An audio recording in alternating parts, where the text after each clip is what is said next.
Fans coming to Target Field to see the hottest team in the American League, the Minnesota Twins, trying to continue the climb back to the 500 mark. And one by one, the players are coming back.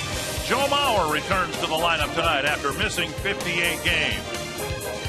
And here we are at Target Field on a hot, muggy, steamy Friday night, along with the Hall of Famer Bert Blyleven. I'm Dick Bramer. And yeah, one by one, the regular players from the opening day starting lineup are returning in a big night for Joe Mauer tonight. Well, it was Nishioka yesterday that started at short. He's 1 for 4. Here tonight, it'll be Joe Mauer. Good to have Joe Mauer back. The club is playing very well. And how many times can you get a 3-time batting champ back in your lineup? Good to have Joe back. Fans are happy to have him back. The manager's happy to be back, and Joe Mauer's happy to be back. I can tell you that was so excited to walk into the clubhouse today to see the guys, see my teammates. After a win, especially, the clubhouse is a lot more fun after a win, and to be there and just shake hands, and there's a lot of hugs and things like that, and a lot of excitement. And he's coming back to a Twins team that right now is pitching and catching very well. Well, you know what? Joe Mauer's got his hands full because, Butera and Rivera did a great job of handling the staff while Joe was absent, especially over the last 13 ball games. But over the last 4 starts, look at that. The starters averaging 8 innings, and hopefully Brian Dunsing can do that here tonight. Yesterday, Tsuyoshi Nishioka made his Target Field debut. It was a successful one, with the Twins pulling out a win against Chicago. We'll have more on how it went yesterday for the Twins shortstop in just a moment.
Baseball on Fox Sports North is brought to you by your local Northland Ford dealers.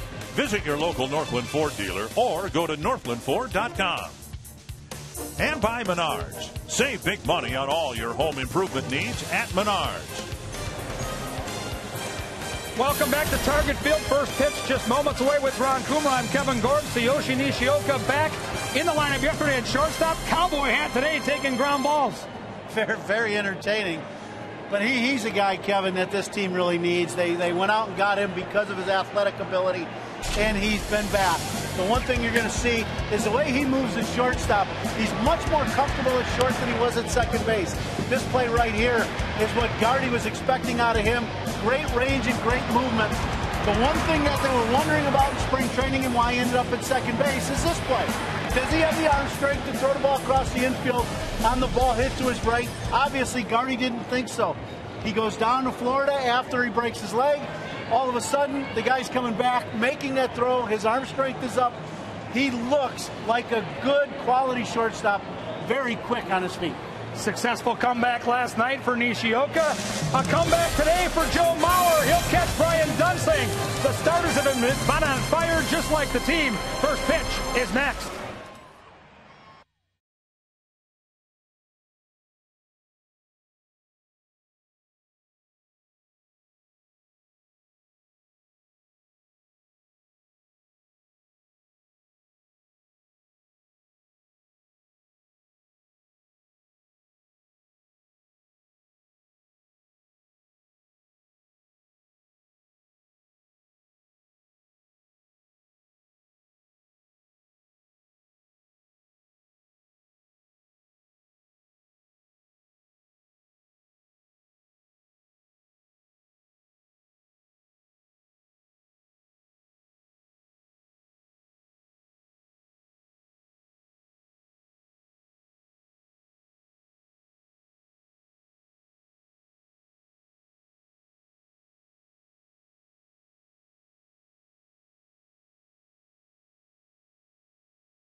But this season, Joe Mauer proved he was human. After missing 58 games due to injury, Mauer is back tonight and ready to go for the surging Twins.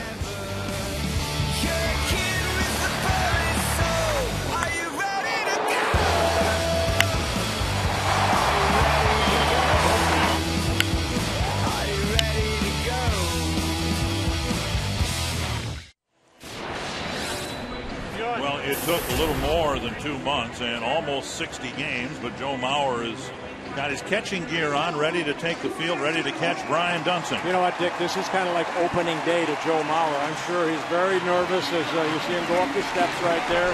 He'll be catching Brian Dunsing, and again, the pitching has been very good, but hey, Joe Mauer is Joe Mauer. He's caught all these guys that have been pitching outstanding. So good to have Joe Mauer behind the plate. And it's been a long road back for Mauer, and he spent a lot of time rehabbing to get to this point. And so his season begins today with 95 games left in the regular season. The Menards batting order for Bud Black and the Padres: Chris Denorfia, Jason Bartlett, Chase Headley, Ryan Ludwig, Cameron Maben, Jesus Guzman, Anthony Rizzo, Nick Hundley, and Alberto Gonzalez. And on the mound will be Brian Dunsing, making his 13th start, his 14th appearance. What he's looking for is to get back to where he was in April, where he was very consistent. He's looking for that consistency, and one reason is he's given up too many multi-run innings. Brian Dunsing, over his last 8 starts, 1-6 with an ERA over 6, because 4 of those starts, he gave up 4 or more runs in 1 inning. In his last start, Here against the Texas Rangers, he gave up 7 runs in the second inning. A short start, only 2 innings for Brian Dunsing.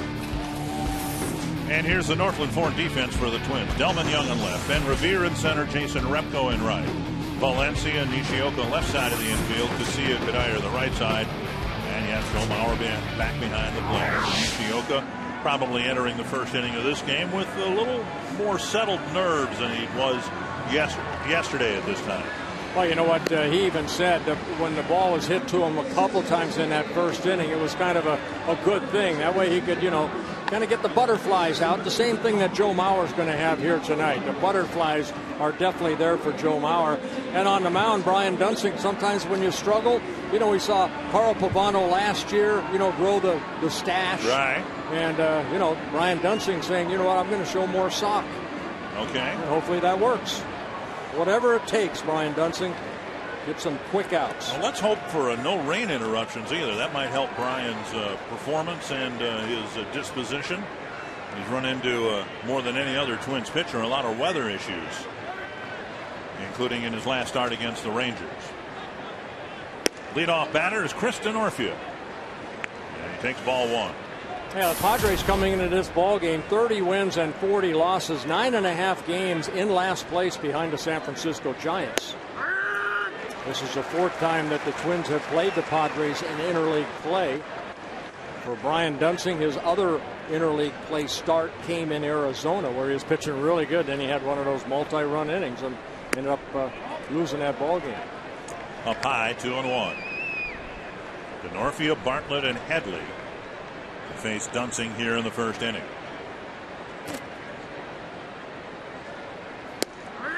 2-2 with Denorfia taking all 4 pitches.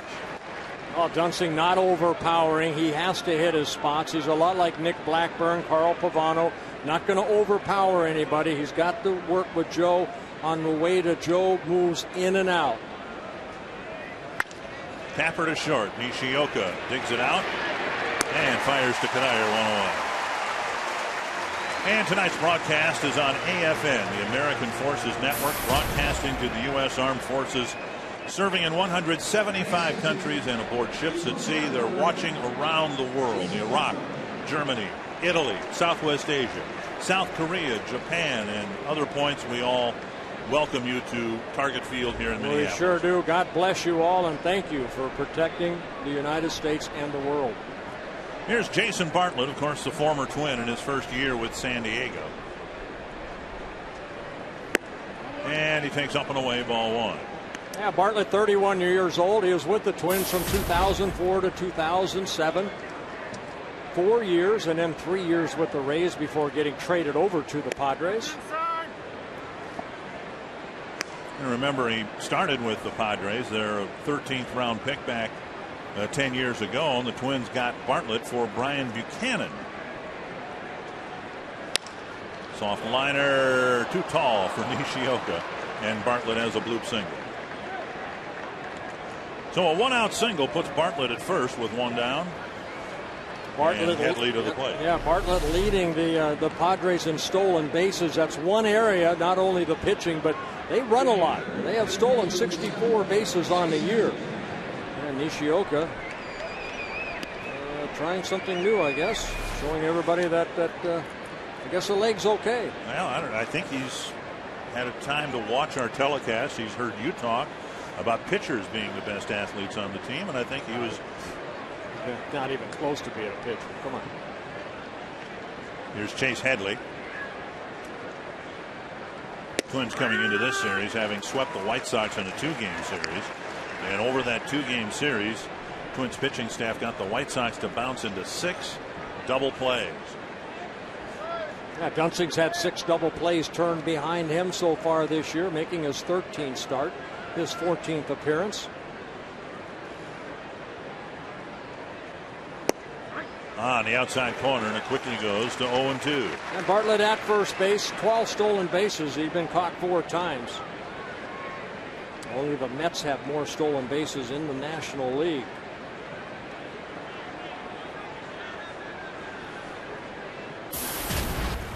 Chase Headley, a switch hitter, is a right-handed hitter, hitting .250.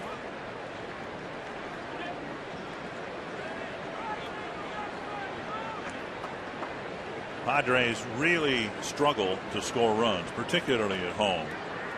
But their lineup really hasn't found any traction yet. And run scoring has been a big issue for this team. Yeah, the Padres last in hitting 231 in the National League. Also last in runs scored with 233. And they don't hit a lot of home runs. They've hit as many home runs as the Twins, only 39, the fewest in the National League.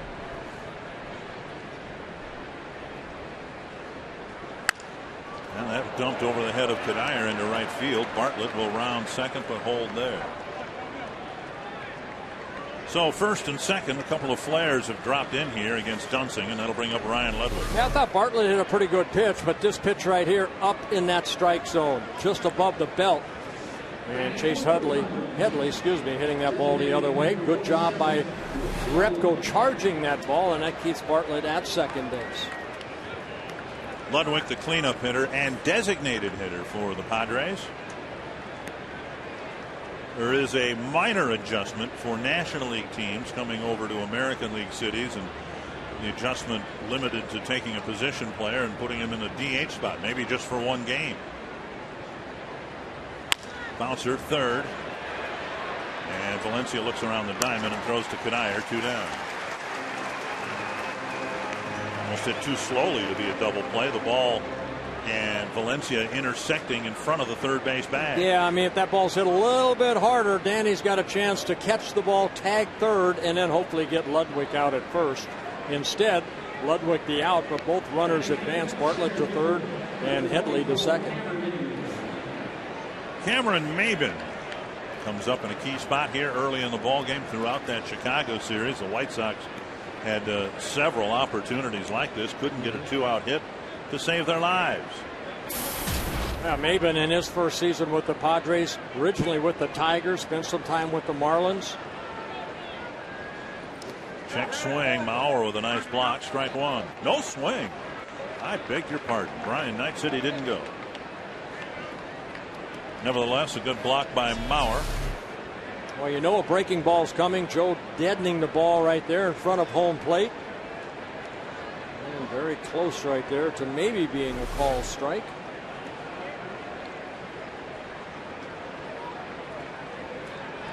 Maben, just 24 years old, already in his 5th season at the major league level. Came up with the Tigers for a little bit back in 2007. Swing and a foul, and Mauer takes his first foul tip.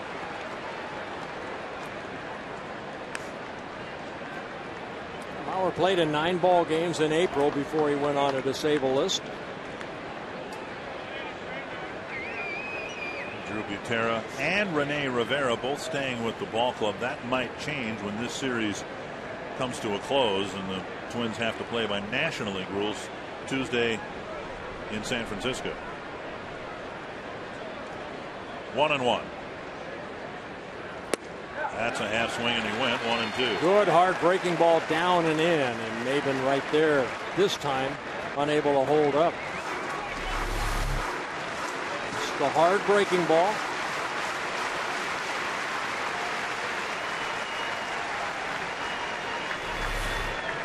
Maben prone to striking out, 189 at bats and 53 strikeouts.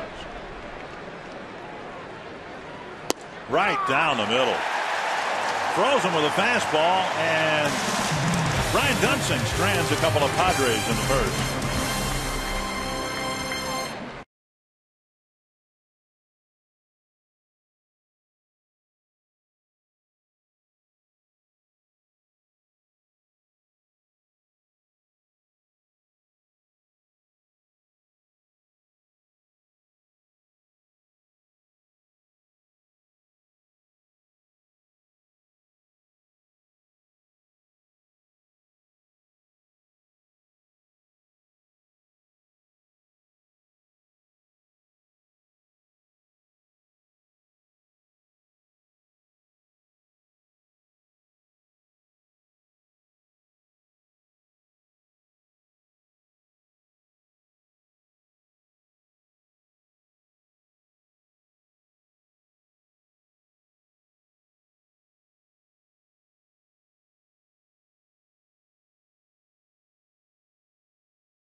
couple of base runners aboard, and the Menards batting order for Ron Gardenhire. His Twins have won 11 of 13.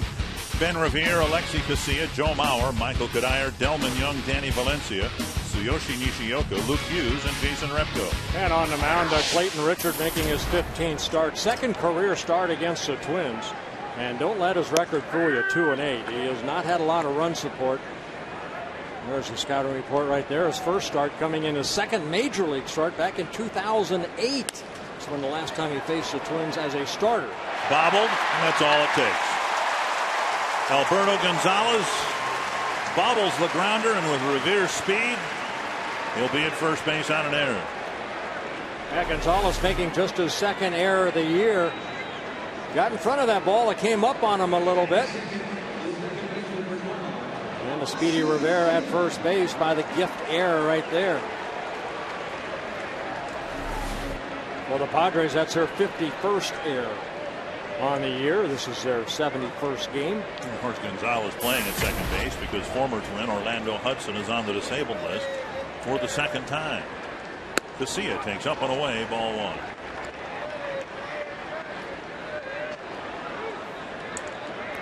Ron Gardenhire did not want to disrupt Revere and Casilla in the 1-2 spots in the batting order, which is why Nishioka is hitting 7th tonight. Nishioka hit 3rd yesterday, but with Joe Mauer back on the active roster, that's his spot. And rather than tinker with the first two spots that have done a great job getting on base, they'll hit Nishioka lower. Yeah, Twins are 1-11 of 13 with this combination, so you stay with it. And Revere checked it first. Twins stole 5 bases 2 nights ago with a right-hander, Gavin Floyd, on the mound. And with Mark Burley pitching yesterday, they didn't even try. Now Richard does not have Burley's pickoff move. And a foul tip. Casilla tried to pull the bat back. He said it hit him and not the bat. Hunter Wendelstedt saying that there was contact. Take a look right here. Casilla showing bunt. Yeah, clearly never touched his bat. Maybe he hit off the pad is on his right elbow. The count is 1-2 to Casilla. And Twins could easily have their 2 speediest runners on base with nobody out. Yeah, Rivera 6 stolen bases in 7 attempts. Good lead off of first base. Fouled back. Still 1-2. Richard doesn't have Burley's pickoff move, but he may have learned a tip or two from Burley because Richard came out of the White Sox organization. Yeah, he sure did. And you know what? I mean, this young guy, 27 years old, had a career year last year, a 14-game winner for the Padres, but not having a bad year this year except for the win-loss record. Coming into this ballgame, 30 walks, 2 intentional in 78 innings pitched with 42 strikeouts. He's allowed 6 home runs, all of them to right-handed hitters. He has not allowed a left-handed hitter to hit a home run yet. Base hit right field. Revere at second, and the Twins have a threat with their speed aboard. And Joe Mauer coming to the lineup.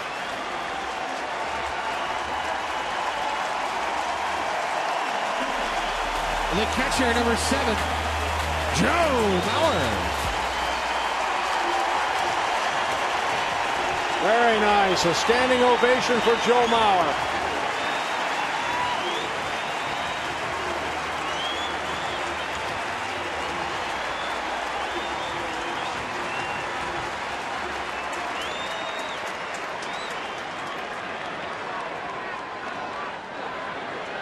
First and second, nobody out.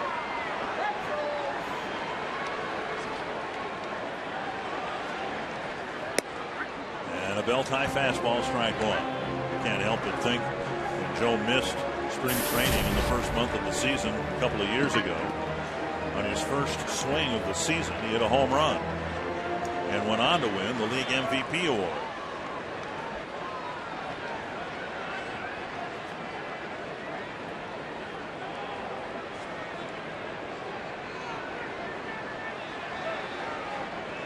One strike to Mauer. front runner goes. And safe at third. He came off the bag and was tagged out. Revere had the bag stolen, and then he slid over the bag. Well, that's what happens when you're too fast. He just kept sliding. Didn't get the best of jump. The throw actually beats Revere right there, and you see he just slid past the bag. Got that hand in on the bag. Good call by Bob Davidson, but then Headley keeping that ball near him and ended up tagging him out. Don't know this, but there might be a chance that the manager and the base runner will have a chat about that. You hope for situations with runners at first and second and Mauer at the plate. Oh, you can see he clearly was safe. He just slid past the bag. 2-1 to Mauer.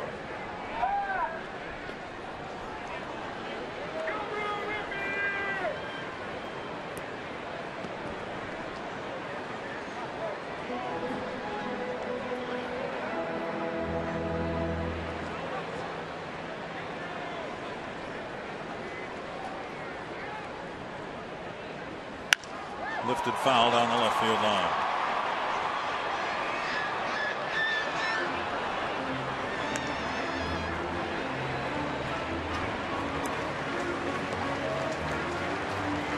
Coleman Young hoping for a chance this inning with Richard trying to wriggle out of a first inning jam. The error followed by the base hit, but now a throw out of Revere at third. Yeah, Richard with a fastball in the low 90s. He'll a slurve type curveball, and then the changeup he uses kind of a split finger. Squirted foul, still 2-2. Fastball clocked at 92 here at Target Field.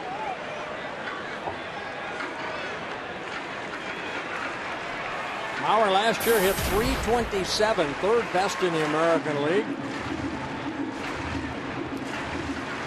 Saw the numbers on Richard, making his 15th start.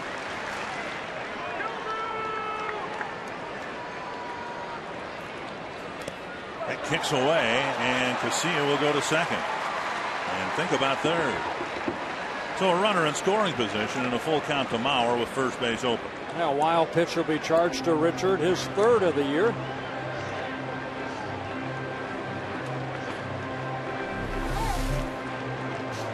You see that ball landing in the right-handed hitter box.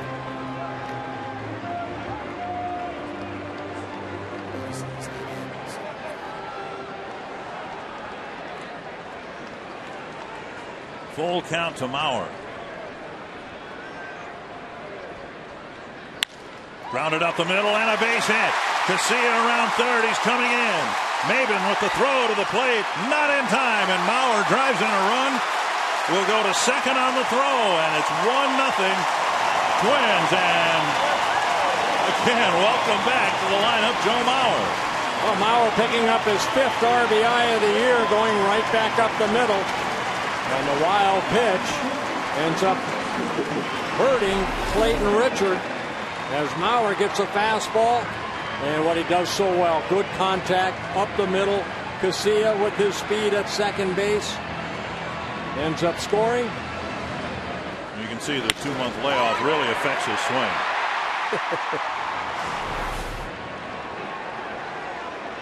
So 1-0 Twins. Going to second on what I presume will be yet another error charge, this time to Maben. The throw one-hopped the catcher and kicked away. That'll be an RBI single for Joe Mauer, and then the error allowing Joe Mauer to go from first to second. Here's Michael Kadire. Off the plate, ball 1.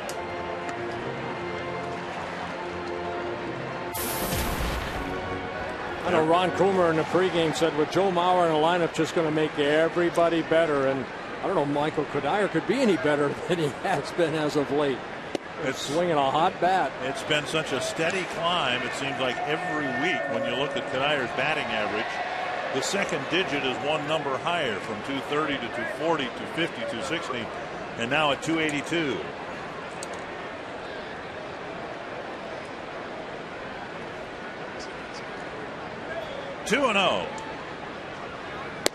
And a strike.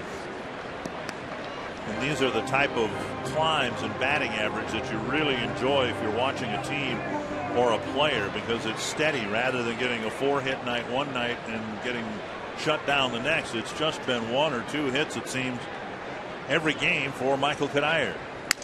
That's down the left field line. That's going to be a long run for Guzman. That's a fair ball. And a double for Kadire. It cost him a bat, but it got him another run batted in. Well, the left fielder, Guzman, kind of put his hands up as he was running after that ball, like maybe he didn't see it right off the get-go. But Kadire ends up getting a double. And Mauer scoring. Got jammed right there, but the ball down the left field line.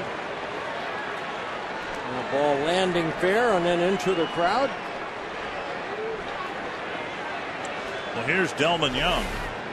Richard has yet to retire a batter. Should have gotten Revere on an opening ground ball. Gonzalez booted it. Up and away, ball 1.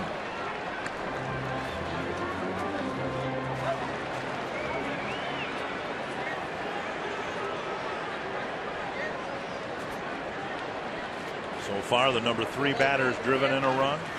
The number 4 batter's driven in a run. 2-0 now to the number 5 batter.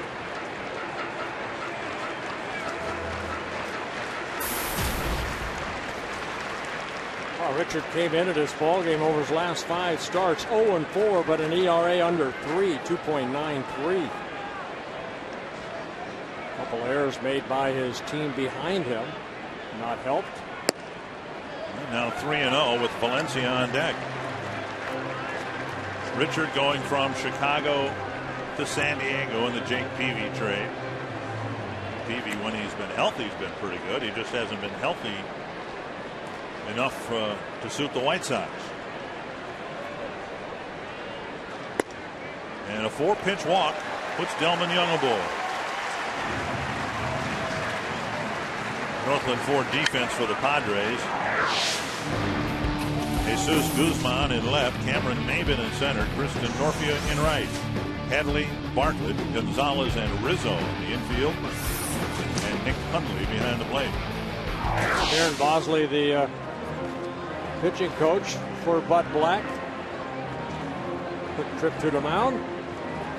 We got 2 managers of the years here together. Bud Black winning the National League Manager of the Year last year, and of course Ron Gardenhire winning the American League Manager of the Year award. Padres last year 90 wins, 72 losses. For Bud Black in his 5th season as manager of the Padres.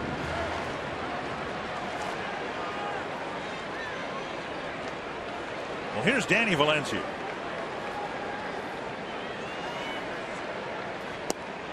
A little bit low, ball 1. A couple of runs for the Twins here in the first.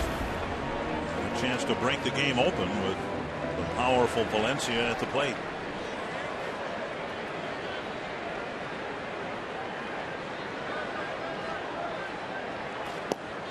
And that gets away from the catcher, and both runners will move up.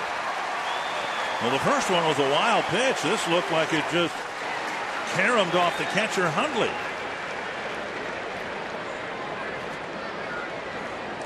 That'll be a pass ball charged to Hundley. Yeah, he just sometimes you just box him up, and that's what he did right there. So 2 errors, a wild pitch, a pass ball, and the Twins are 1 hit to the outfield away from jumping out in front 4-0.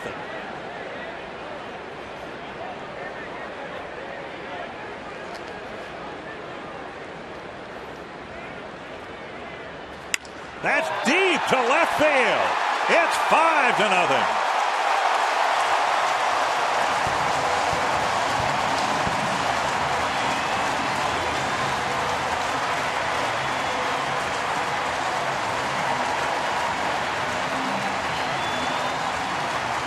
A second deck shot for Danny Valencia, his 6th home run of the year.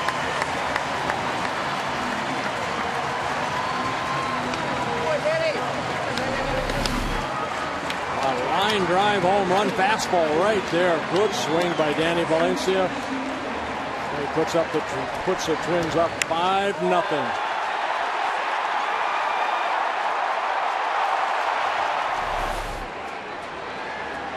So now Tsuyoshi Nishioka. He lifts it to right. Playable by a Ford DeNorfia. Short of the warning track out number 2. Twins actually had a losing record last year in interleague play, but our window concept window of opportunity showing you that through history the Twins have played their best ball this time of year. Yeah, I mean, 5th most in interleague wins with 140. Of course, they started this year 0-3, getting swept by the Diamondbacks in Arizona earlier this year. Here's Luke Hughes, and there is strike 1. Brian Dunsing given a 5-run lead as he prepares for the second inning. Covers the inside corner, 0-2. This will be the 30th pitch of a very rough first inning for Clayton Richard. Half swing, strike 3, I beg your pardon. Good inning for the Twins. Mauer with an RBI, Kadire with an RBI, and Danny Valencia with 3 of them. It's 5-0.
Good first inning for the Twins with Joe Mauer in the middle of it, driving in the first of 5 runs. And now Brian Dunsing facing Jesus Guzman leading off the second. Yeah, Guzman just getting called up from AAA. Or he was really hitting the ball well. 332 down in AAA with 22 doubles, a triple, 8 home runs, and he drove in 57 runs. 1-1.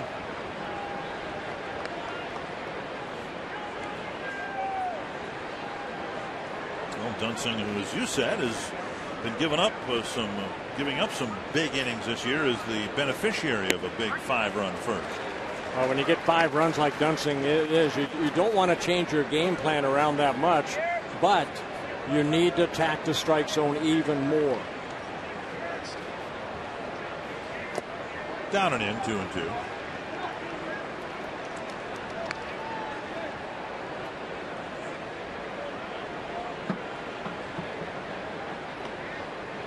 Have done a really good job over the last couple of weeks getting the first runs up on the board. First 7 weeks of the season, it seems like the Twins were never playing with the lead. Rarely. Now over the last 2 weeks, maybe not the first inning, but by the second inning, the Twins typically have a run up on the board. Yeah, good roller coaster ride. The Twins were on a bad roller coaster ride the first 2 months, and now it's starting to climb. It's to right center field, and Revere has a long run to get there. One down. Well, Nishioka back, Mauer back, but still some very talented players on the disabled list. Robbie Inspikowski's got an update. Well, Dick, you're right. A couple guys. We did get some status updates from manager Ron Gardenhire pregame on a couple guys, and that's our Sanford Health injury report tonight. Denard Span, Jason Kubel, Joe Nathan, neither of those guys are going to play until after the San Francisco Giants series next week. Span's still dealing with the concussion issue. Kubel's having trouble making lateral movements from the outfield as soon as he tries to start running. With Joe Nathan, the biggest key for him is playing back-to-back games, Dick and Bert. He's going to go to Rochester tomorrow, throw tomorrow, and then throw again on Sunday, and we'll see how he feels. Once he proves back-to-back, he's good to go. Thank you, Robbie. A strike call to Rizzo. It's 0-2. I had a chance to talk to Joe Nathan before the ball game, and he said that his arm feels very good. He's looking forward to going down to Rochester and doing the back-to-back so he can get back up here and help these Twins win some ball games. Up just a little bit, 1-2. Also, Nathan, Ron Gardenhire said, not that it's a target date, but if you could imagine him taking care of all that in Rochester. Here's a fly to right. And back goes Repko at the fence to make the catch. Out number 2. Imagining a world where Nathan would rejoin the club next weekend in Milwaukee, that he wants to see him pitch 3 times. And then, as Robbie said, in back-to-back games. And to clean all that up, accomplish all that, they figure it might take a few days. And the hope would be he'd be ready to go next Friday in Milwaukee. 2 gone. Here's Nick Hundley.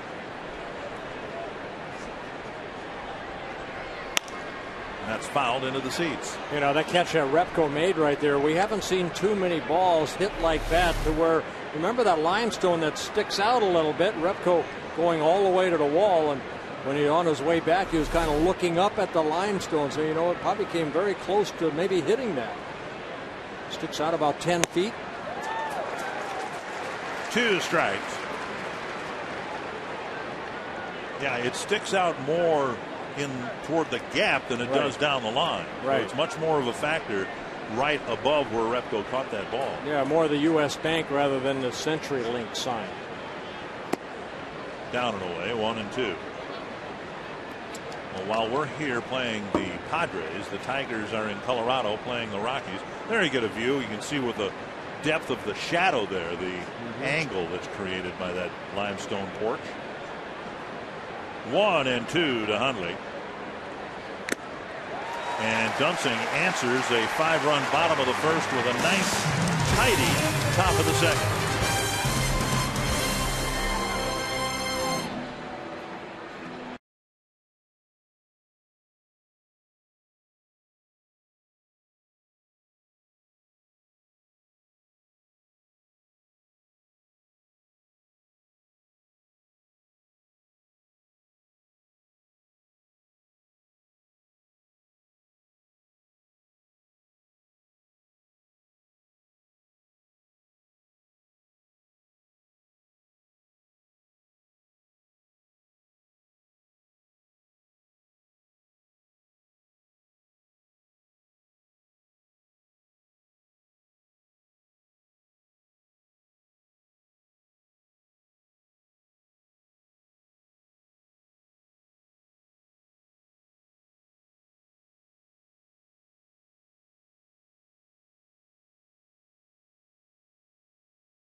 MLB All-Star ballot. Enter to win a trip to the All-Star game in Phoenix. Compliments of Scott's. Jason Repko, the only Twins batter not to bat in the first inning.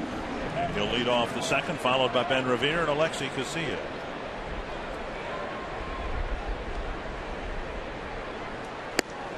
Pitch is up, ball one.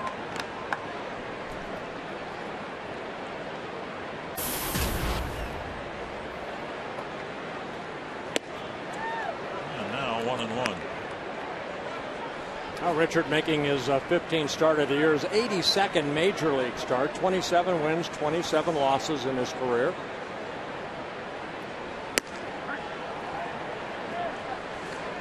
One and two. Richard, a big reason why the Padres were kind of the surprise team in the National League last year. They faded at the very end of the season, didn't get into the postseason on the last day. Oh, very good pitching staff Bud Black has put together, and the Padres. Just offensively, they've had a tough time scoring runs.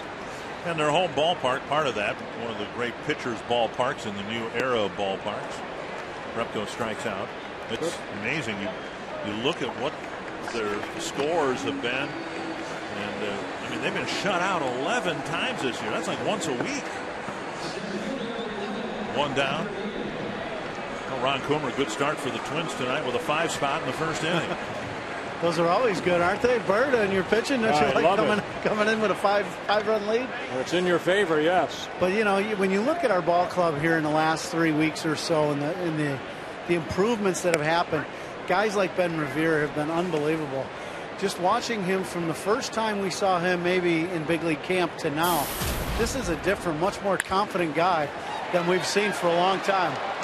Bartlett can't make the play. So again, Revere's speed out of that left-handed batter's box, a big factor. It may have led to Gonzalez's error in the first, and it surely got him an infield hit here. Well, Bartlett, good range right there going up the middle, and really as a shortstop, there's not much more you can do what Bartlett tried to do, and that's play that ball off to his left and then try to put something on it on the throw.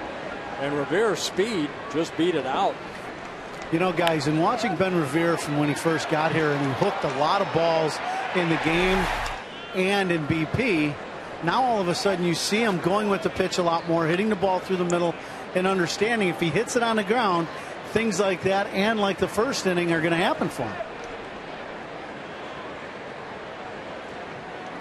Vavra hoping the Twins can back up a 5 spot with another run or two here in the second. Down and in. And it's 1-1.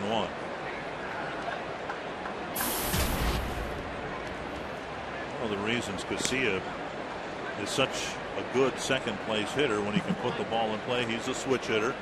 He's not at that disadvantage facing a left-handed pitcher like Richard from the left-handed batter's box. And he gets another hit. And Revere will stop at second base. So again, Mauer comes to the plate with the two speediest guys on the team, at least in the first half of the batting order, on base with 1 out. Well, second time, both at bats, the ball has been up, and Casilla right there, watch him. I mean, that's what he's been doing so well, not trying to get underneath that ball and hit it for, you know, in gaps and try to hit the ball too far, just basically swinging down at that ball and getting base hits. Bert, that is the point of not hitting the ball in the air. In batting practice, you have to work on getting your hands above the baseball and driving down on the ball. If you do that, especially for those two, good things are going to happen. We have not seen a lot of high fly ball outs out of our speed guys for quite a while, and because of that, you look at the way the team has gone here in the last few weeks. Well, they create havoc on the bases, too, if you're a pitcher out there. 1 strike to Mauer. Now, I really enjoyed watching Nick Punto play, but that was one of the frustrations for Joe Vavra, Ron Gardenhire, that Punto was never able to perfect that, get that ball down on the ground and use the talent that got you to the big leagues, your speed. Flipped foul off the bat of Mauer. 2 strikes.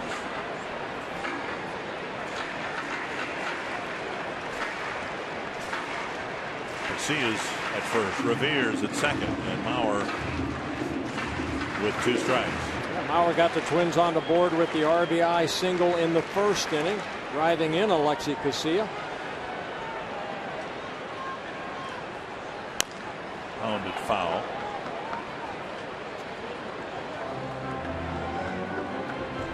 Joe said it. Bill Smith said it. Ron Gardenhire said it. They didn't want Mauer back until he was ready to be the everyday catcher. Now that doesn't mean, that's a figurative term. It's not a literal term. But I think the Twins fans, Bert, have every reason to expect Mauer to catch 5 times a week. Well, I think the way the schedule's set up, I mean, I think he'll probably catch 2 or 3 of these ball games, put the ball right on the button, but the Padres will turn it into a double play. On to the 3rd inning, and the Twins up 5-0.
Twins baseball is brought to you by Explore Minnesota. Visit exploreminnesota.com to plan your next Minnesota vacation today. That's the Smokey the Bear statue in International Falls, Minnesota. I didn't realize that big. Yeah. Give me how much do you think he weighs? A lot. Plus or minus 5 tons. Give me a figure. Minus. 82 tons. The park also contains the Koochiching County Historical Museum and the Bronco Nagurski Annex commemorating the Falls native and NFL Hall of Fame. Brian Dunsing, ball 1 as he faces the Padres in the 3rd, and we're very happy to have Kelly McDyer, the executive director of the Harmon Killebrew Foundation. Nishioka has that ball skip under his glove, and Gonzalez has a leadoff single here in the 3rd. Kelly, welcome. We were supposed to do this the other night, but we got rained out. And Harmon having is a big golf tournament. Now the event is sold out, but there's still a way that people can contribute to the foundation. Yes, they can. They can come celebrate his birthday on the Budweiser roof deck on June 29th, 12-10 game versus the LA Dodgers. And how much are the tickets? They're $150 each, and $95 of that goes to the foundation. Now the golf tournament's sold out, as you mentioned. Yes, it is. And that's being played the next day on Thursday. Correct. It's going to be fun. Yes. First pitch strike to Chris DeNorfia. Mainly because you're going to be there, Bert. Yeah, right. There you can see the information. You can go to www.harmonkillebrew.foundation.org and buy your game tickets. You can spend time out on the Budweiser roof deck. And $95. There's a little flare to short center. Revere coming in. Lays out! No catch! No catch, and now they can get a force play at second base. They've got the out at first. Yeah, just and was there them all. Throw to second, you'll get the force play there. Yeah, just tagged them. Okay. They also tagged the tag everybody. Coach Dave Roberts too. Just tag all 3 of them right there. Boy, Ben Rivera sure looked like he caught that ball. He needs a new belt. I mean, look at him sprawled out right here. I thought he got that glove underneath that ball. Oh, yeah, he caught it. That's a catch. Yes, it is. What an unbelievable catch. Look at that, leaving the earth again. Oh. And he caught that ball. I think maybe what third base umpire Bob Davidson looked like he made the call. Maybe saw that ball bounce, but it bounced in the leather of his glove. And to Revere's credit, he had the presence of mind to get an out on the play by throwing to first. It'll be ruled a fielder's choice. 8-3. And Ron Gardenhire talking with Hunter Wendelstedt, but you're right, it's the third base umpire Bob Davidson who muffed the call. So 1 out, 1 on. Jason Bartlett, the hitter. Kelly, again, the reminder that $95 of the $150 for the fans coming in attendance and watch the Twins game, you're up on the roof deck, but also $95 of that is tax deductible because it's going to the foundation, right? You got it. You got it. It's going to go towards Harmon's legacy program. It's going to build some fields in different cities. And well, we're all going to miss Harmon, but his legacy in Minnesota, and anybody that knew Harmon Killebrew, that legacy lasts forever. Well, his baseball legacy speaks for itself, but his legacy of giving is really what we're working on. I always say, you know, he's a Hall of Famer in baseball, but he's a bigger Hall of Famer. He was a bigger Hall of Famer as a person. Anybody got to know Harmon? You met a true gentleman. Off the plate, and it's 1-1. So these fields that you're talking about, Kelly, those are the Miracle League fields that he was so committed to? That's right. He wants to put Harmon Killebrew fields in, one in Minnesota, Washington, D.C., and Idaho. I'd like to see a Miracle League chapter started in Idaho. Idaho, because of his roots there, being born there. His major league career started in Washington, D.C., and then, of course, he spent the bulk of his career here with the Minnesota Twins. He also wants to see some kids from Payette High School go to college, so he wanted to start a scholarship fund there, too. Very nice. Again, you can go to www.harmonkillebrew.foundation.org. 1-2 to Jason Bartlett. Twins up here 5-0. And a throw to first, getting DeNorfia back.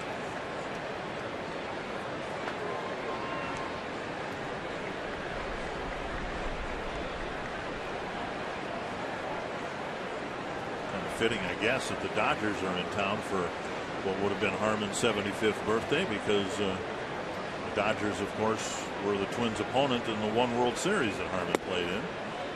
2-2. Well, he told us last summer he wanted to spend his birthday on the roof deck. So, well, he'll be there in spirit. 2-2. And Jason Bartlett single, got as far as third base in the first inning. Lifted to right, and that overhang may come into play again. No, not hit that far. Out number 2. And that'll bring up Chase Headley.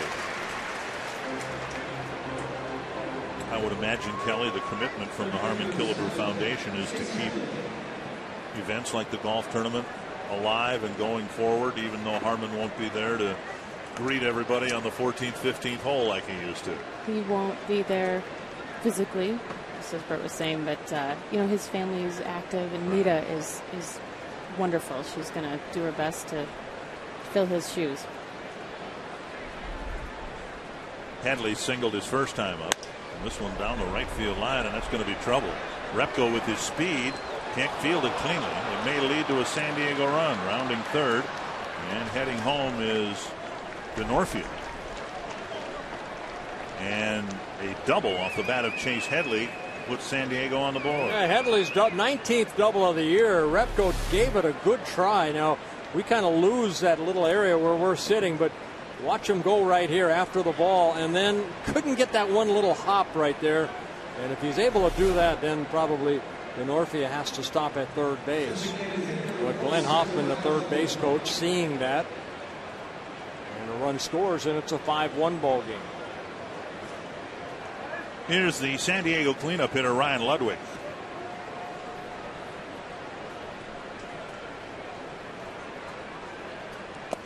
Down low, ball one. 4 hits for the Padres. So far just a run, but they've had kind of a sloppy game here so far with a couple of errors. There's been a wild pitch, a pass ball.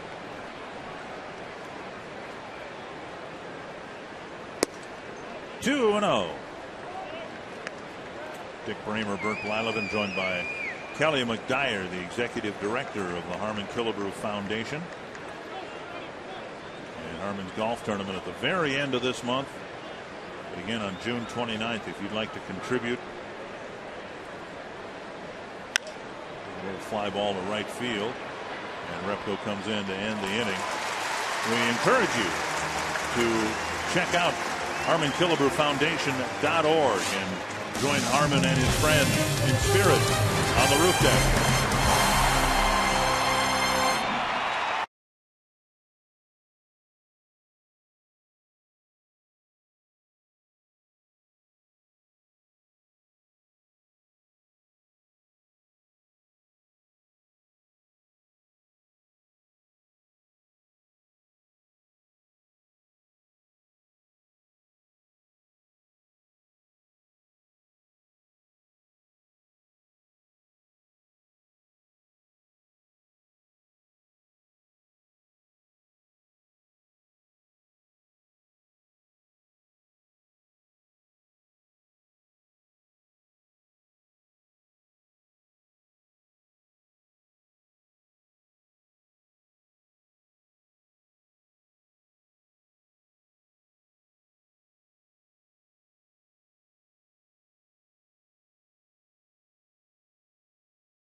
Michael Kadire leading off the Twins third, and he chips the first pitch into foul territory. Easy play for Rizzo, one away. The 16 greatest moments in the Major League Baseball All-Star Game history are going head-to-head to determine which is the most memorable of all time. Go to MLB.com/moments and vote now for your favorite Midsummer Classics. Tune in to the 2011 All-Star Game on the 12th. At 7 p.m. Central on Fox to find out who won. And pretty good chance, I would think, Michael Kadire is going to represent the Twins at the All-Star Game. Let's what do you hope think? So. I like it. I like your call right there. Also called 2 home runs today for Delman Young. He walked and scored in the first. But he walked on 4 pitches. That's rare for Delman Young. That's only the 8th time that Delman Young has walked on the year. 178 plate appearances. Fouled wide of the Twins dugout into the photographer section. And Robbie Ince-Makowski wearing that one a little bit, maybe, or no? We hope so, but he's Ron Coomer's over there. He's up in the booth with us. Ron Coomer's ducking for cover.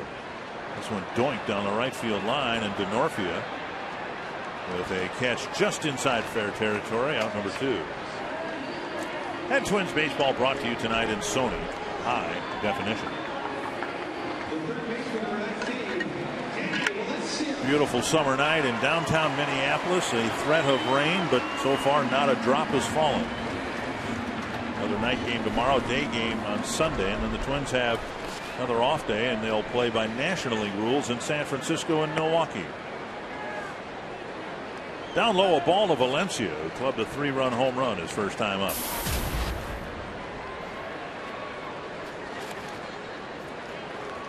And a strike.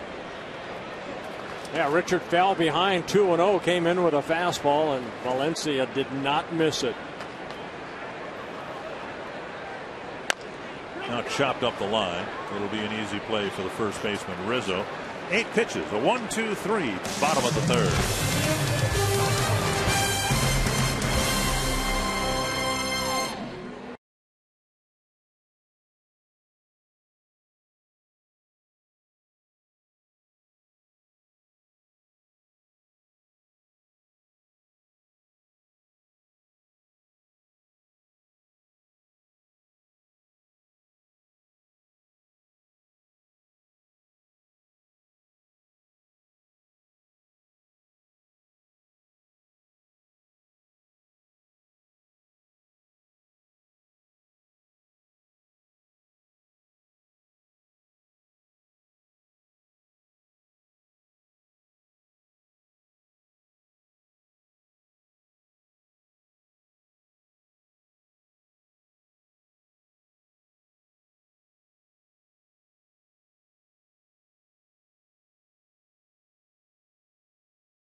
Home run, and he's got the lead so far, and the Arby's Value Player of the game.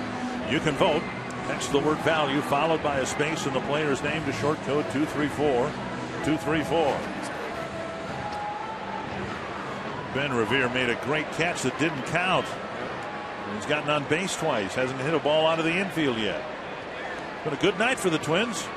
Dunsing pitching to Cameron Maben, leading off the fourth. There's a bunt that he ran into him, and he's out. Same thing that Alexi Casilla did here the other day. He bunted the ball in front of the plate and then ran into his bunt.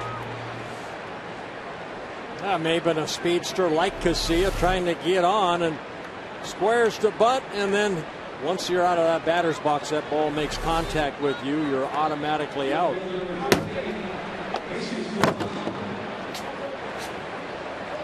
So one down in the fourth, and Jesus Guzman will hit.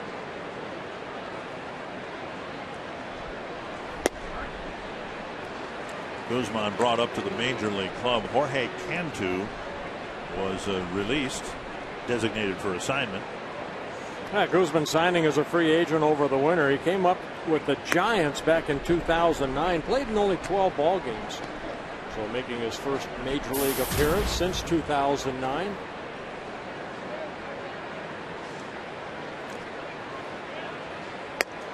Off-speed pitch floats over, and it's 1-2.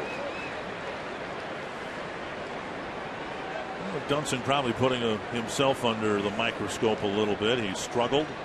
Everyone else around him in the rotation has pitched really well.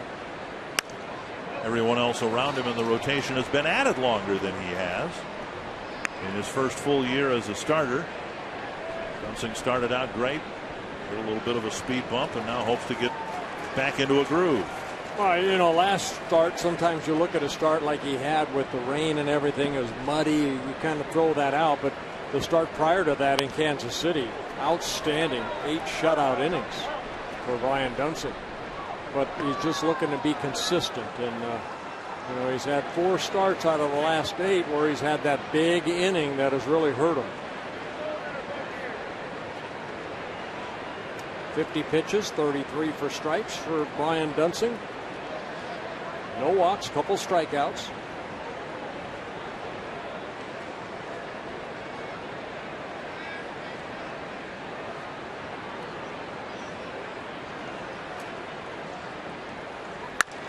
Fly ball to right, and Repko near the overhang again makes the catch on the warning track.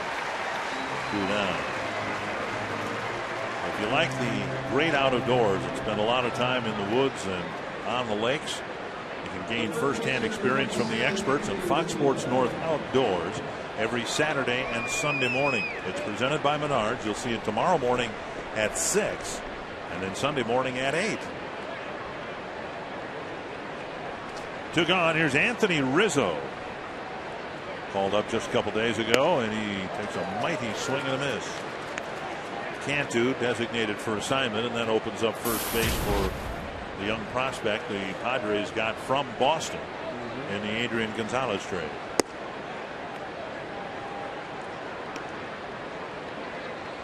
Rizzo just 21 years old, out of Fort Lauderdale, Florida.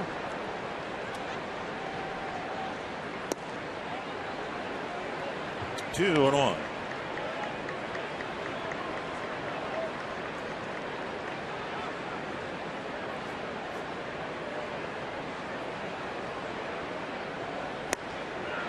Two and two.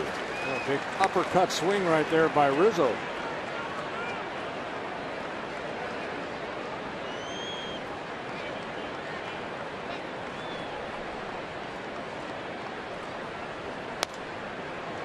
Inside got a foul ball off the leg.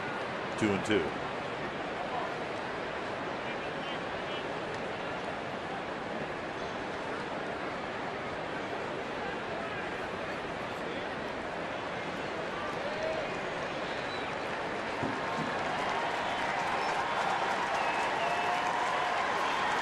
Dunsing making his 35th major league start, his 13th start here tonight. Just off the corner, and Dunsing with a little bit of a weight shift after his follow through toward the dugout. He might have thought he might have gotten strike 3. Pretty good pitch right here, just a bit outside. Full count with 2 away. Chop to the right side. Casilla to Kanayer. Inning ends a 1-2-3 fourth. And the Twins have a 5-1 lead.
Brought to you by Grand Casino. The best stories start here. By AT&T. And by Comcast. Call Comcast Business Class at 800-391-3000 to turn your business into a fast business. 2 strikes to Tsuyoshi Nishioka as he leads off the 4th inning for the Twins. It'll be Nishioka, Hughes, and Repko against Clayton Richard, trying to end a personal 4-game losing streak, his 2nd such streak this year. Wrapped to 3rd, and a pickup by Headley. 1 gone. Wonder if our AT&T trivia question has anything to do with interleague play. What do you think? It might. Name the 4 Padres to win the Cy Young Award. No, has nothing to do with interleague play.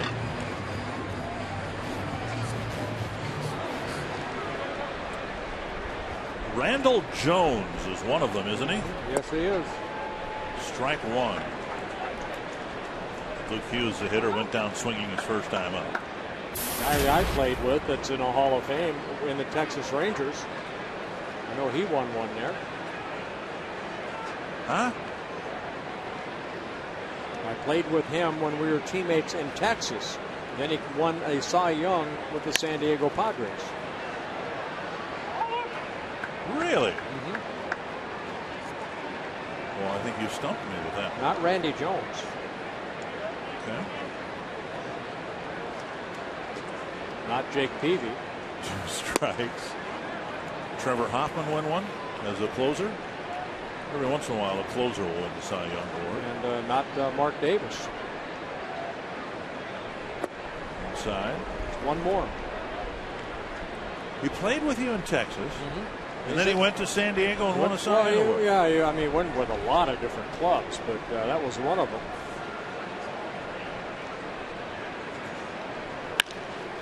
Bounced too short. I guess all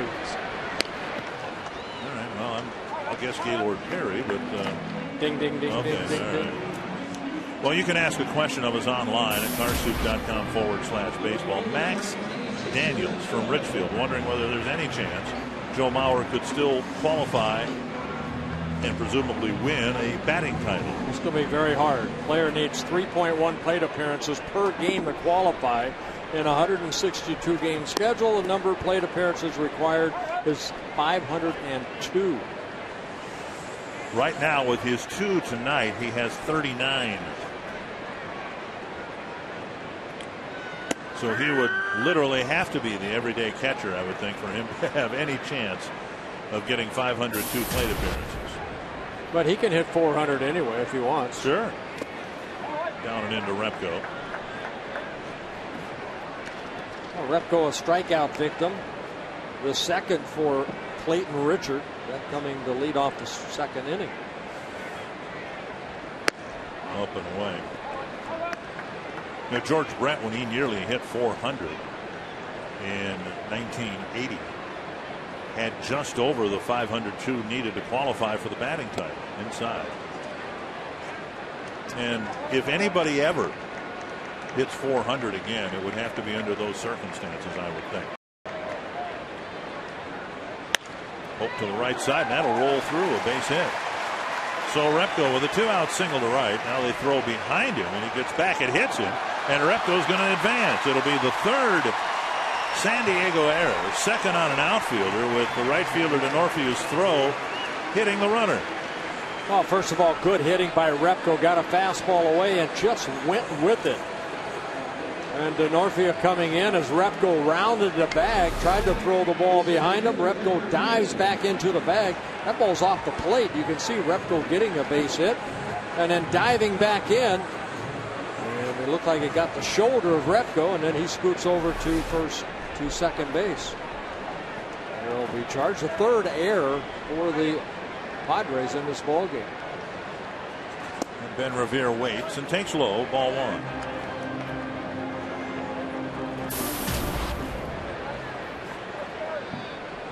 Trying to tack on another run here with a 2-out hit by Repko and the third Padre error advancing him to second. Up high now, and it's 2-0.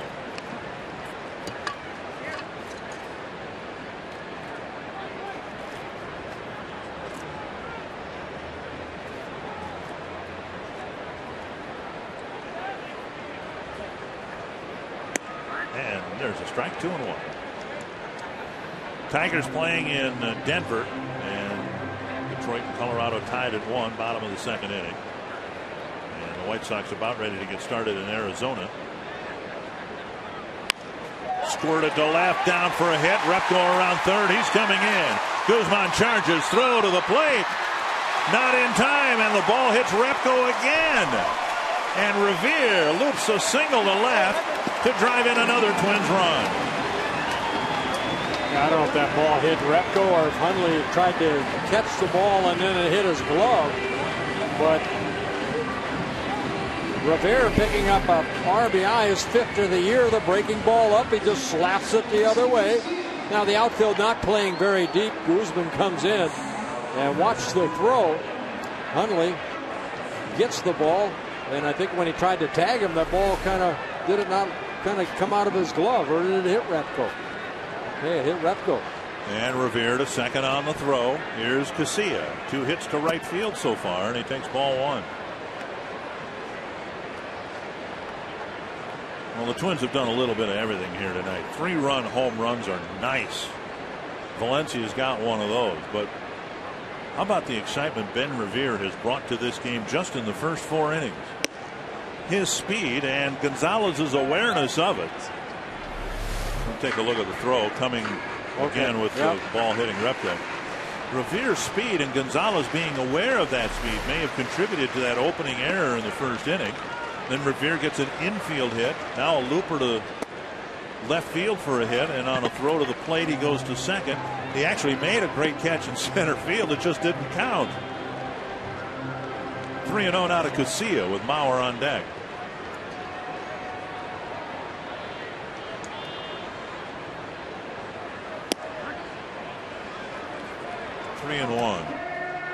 And if ever a team needed a burst of energy with all the wilting injuries that the team has suffered, it was the Minnesota Twins with Ben Revere's arrival. Chopper left side. Bartlett fires across to end the inning. But a couple of 2-out hits and a couple of Padre errors leads to another run.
Matter, your hat doesn't fit. We're at Target Field.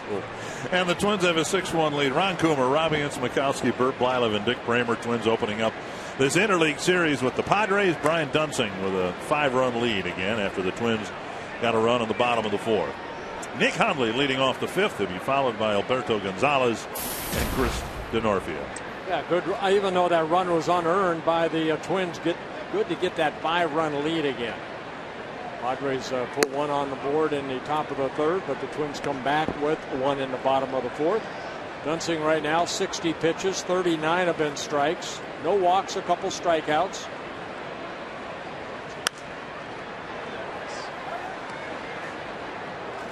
And it's 1-2 now to Nick Hundley. Here's Danae and also Jason. Welcome to the booth.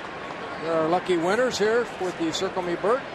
So enjoy. Danae is actually from San Diego, she told me, but her husband has been deployed in the military, so we're very happy to have you here. Yes. Foul back. 1-2 to Nick Hundley. He struck out swinging his first time up.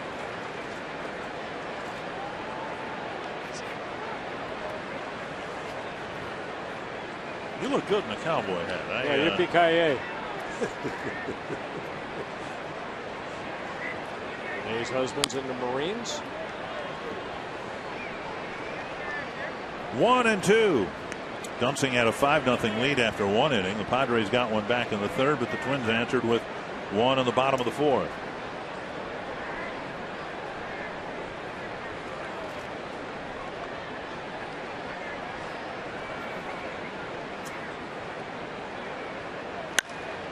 And cracked foul down the right field line into the seats. Padres struggling, as we said, to score runs, having been shut out 11 times already this year. They made a strong run and a long run last year to try to win the National League West. Came up short. Of course, the Giants out of that division ended up winning it all. Mauer hangs on to a foul tip for the first out of the fifth inning. And Hundley getting a strikeout again of Dunsing. Dunsing picking up his third strikeout, getting Hundley twice. All right, I'm trying to figure out. See, and then this comes apart. So this is the promotion. If you have tickets to the ball game tomorrow, get here early for one of the most popular giveaways of the season. WeFest presenting the Twins cowboy hats, and the first 10,000 fans will get one as the Twins host the Padres tomorrow night at 6:10. Tickets are very limited for the game, so you can call 833-TWINS or visit twinsbaseball.com to check on availability. It looks good on you. I feel like I should have one of those pearl-handled cat pistols that I had when I was a kid, you know? Up and away. Well, and see, now our guests have cowboy hats, too. You can take that back to see, they look good in it. Well, what's wrong? The fact that I just kind of got the Australian look here with my head. You look good, mate. Yeah. 3-1 to Alberto Gonzalez, singled leading off the third. Yeah, make him swing the bat right here. No free passes. There's a free pass. And there's the first walk for Dunsing. And Denorfia will hit. Denorfia, his last time up, hit the little pop-up in short center field. And Ben Revere made a great catch, but third base umpire Bob Davidson didn't see it that way. Revere so fast he ran out of his belt. He had to run and get a different belt after sliding in the dirt and tearing it to shreds.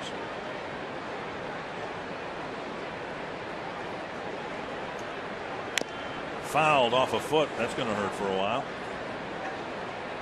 Denorfia's first time up hit a ground ball to Nishioka. Yeah, Denorfia in his second season with the Padres, feeling that foul ball. He came up with the Reds back in 2005. Also spent some time with the Oakland A's.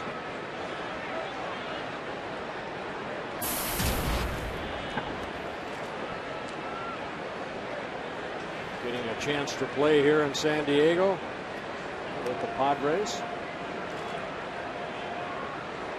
One strike to the Padre right fielder.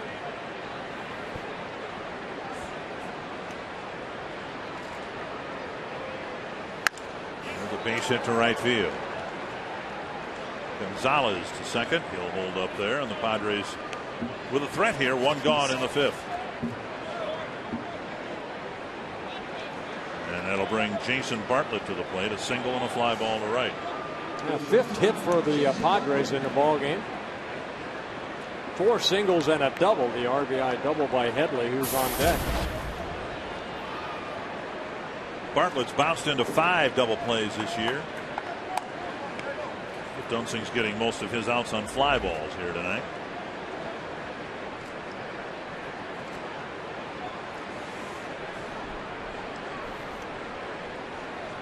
Colorado with a 6-run second inning against Rick Porcello. And the Rockies lead the Tigers 6-1. One strike to Jason Bartlett.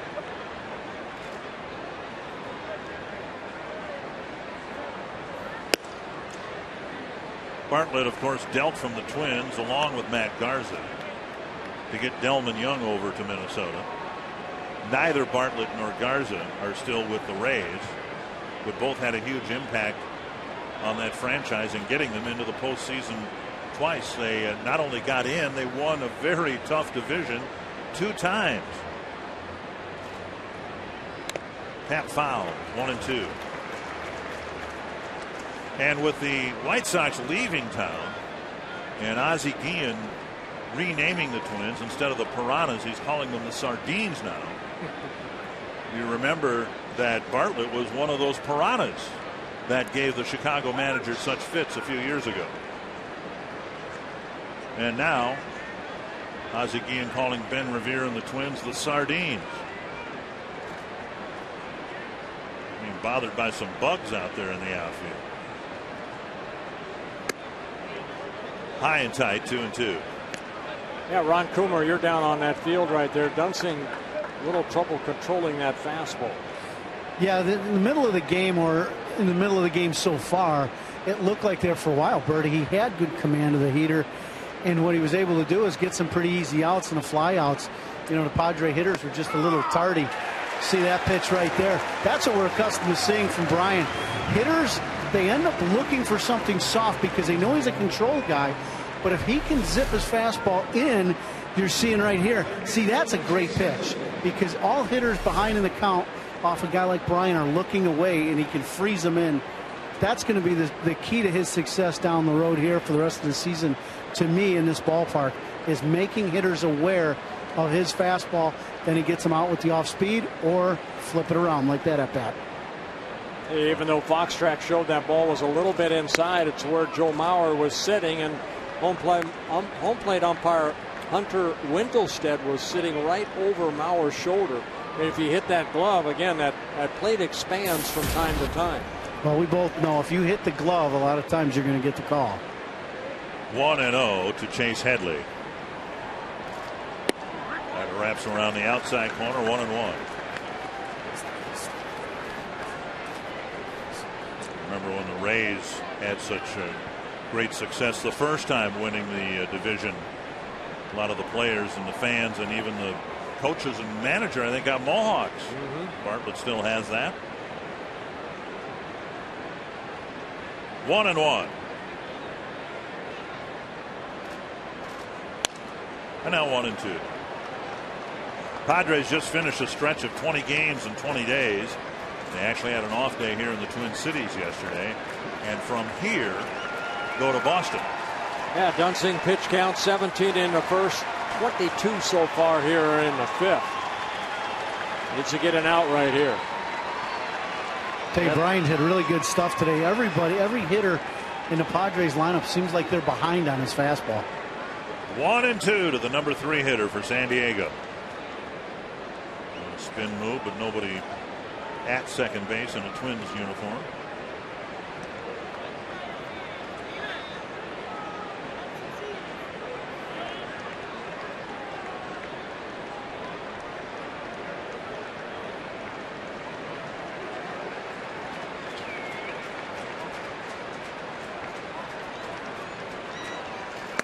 Two and two.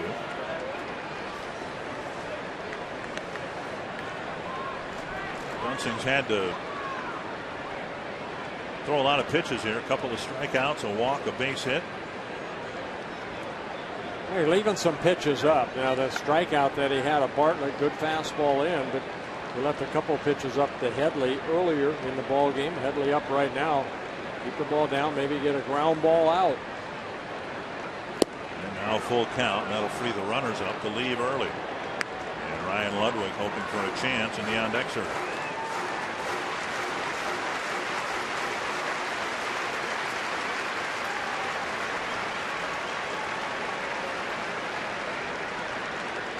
If we don't get the out right here, Dene and Jason are leaving. Coming from San Diego. That's down the line. Oh, you're out of here. Gonzalez will score. Denorfia to third. They're going to hold him there, so one run will score with Headley cracking a double just inside the line, and it's 6-2. Well, second RBI double for Chase Headley, his third hit of the ball game. Dunsing again looked like a ball left up. And Headley got the barrel of the bat out, hit it past Valencia between the line and Danny, right down that left field corner. And it's a 6-2 ball game. Rick Anderson coming to the mound. And another one of those key situations for Dunsing. He got out of a similar spot in the first inning, stranding 2 men in scoring position. He kept the damage to a minimum in the third. And this is one of those situations you talked about. It seemed like in his recent starts, Dunsing would get in these pickles, if you will, and there'd be a crooked number up on the board. And I think this is a good trip right here by the pitching coach Rick Anderson to try to stop it right here. This is a big out. And it's the cleanup hitter, Ludwig, who's bounced to third and hit a fly ball to right. Ludwig also, he has the most RBIs of any Padre. He comes into the game with 41. Ludwig in his second season with the Padres. Came up with the Rangers, spent time with the Indians, and then also the Cardinals.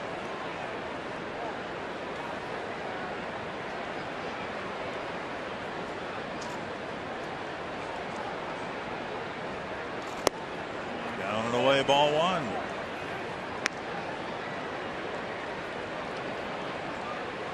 This will be the 85th pitch for Dunsing here tonight.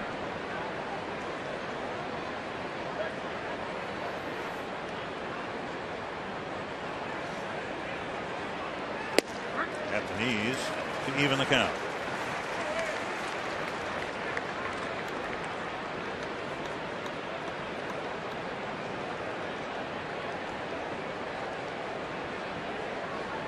Ludwig with that open stance in the batter's box.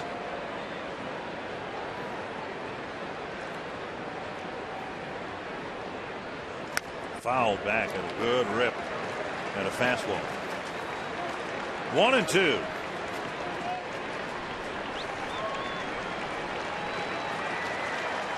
And the phone is ringing out in the Twins bullpen.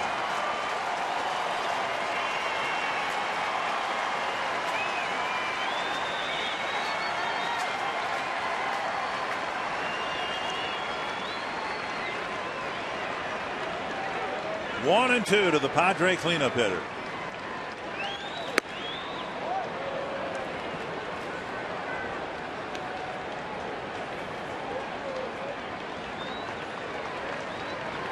Camacho starting to get loose. Now this will be pitch number 30 here in the fifth inning for Brian Dunsing.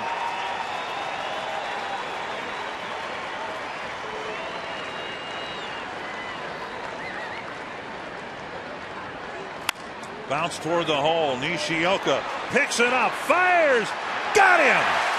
Great play by Nishioka to end the inning.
And Minnesota State Lottery tickets. This is Jamie Nurnberg, Bert, celebrating her 30th birthday here at Target Field. And an interesting tie-in to Jamie and Fox Sports North. Your 8th grade gym teacher was? Kevin Gore. Tonight's pre- and post-game show host of Twins Live presented by CenturyLink, Kevin Gore. And what's even better is that her mom and Kevin used to have lunchroom duty together back in high school, and they used to hand out detentions to kids who are misbehaving. What about if the teachers were misbehaving? Joe Mauer leading off the Twins' 5th inning. It's a 4-run lead for the Twins. Dunsing's done a nice job limiting the Padres to 2 runs and 1 each in a couple of innings that could have unraveled on it. Mauer drove in a run with a single his first time up. In fact, the very first run of the ball game.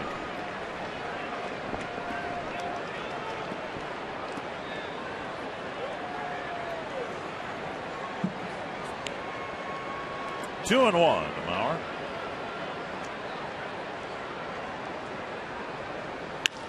That's down the left field line, and Guzman crosses the line and comes up short. You know, I'm looking at you in that cowboy hat, and I'm thinking it reminds me of something. And it's not Jeff Bridges in True Grit, and it's not John Wayne in True Grit. I'm thinking more Slim Pickens in Blazing Saddles.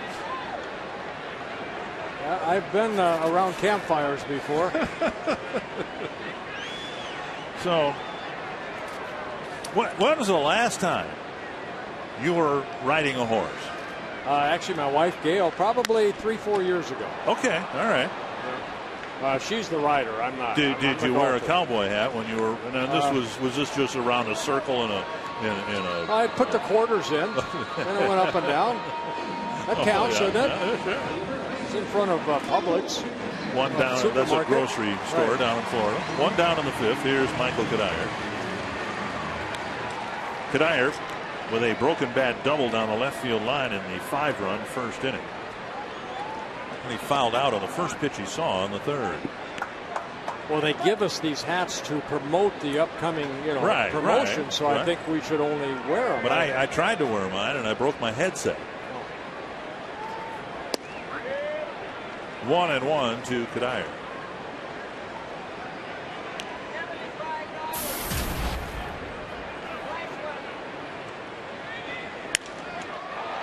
To left field, Guzman now retreating and makes the catch and crashes into the fence.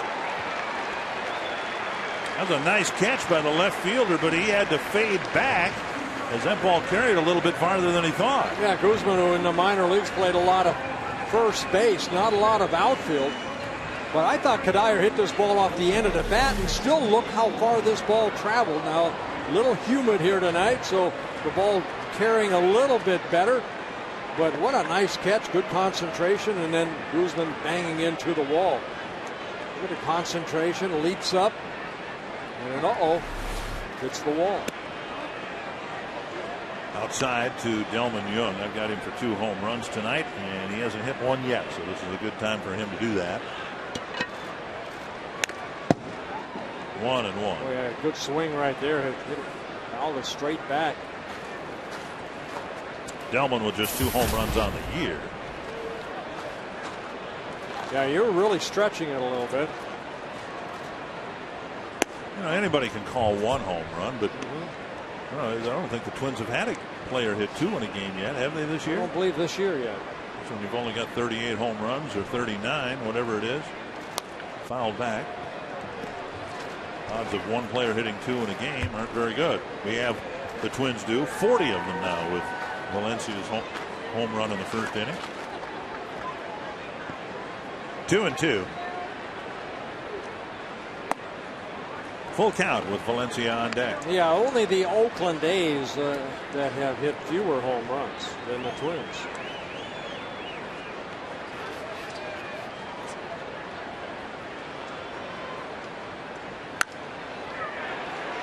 Doink to right, it'll fall for a hit. So Young reaches for the second time tonight. Let's take you back to the first inning for tonight's Coors Light Cold Hard Blast. Clayton Richard, a 2-0 pitch to Danny Valencia, and boy, He knew it as soon as he hit it. A second deck shot here at Target Field. A big 3-run home run gave the Twins an early 5-0 lead. Twins with 9 hits in a ball game.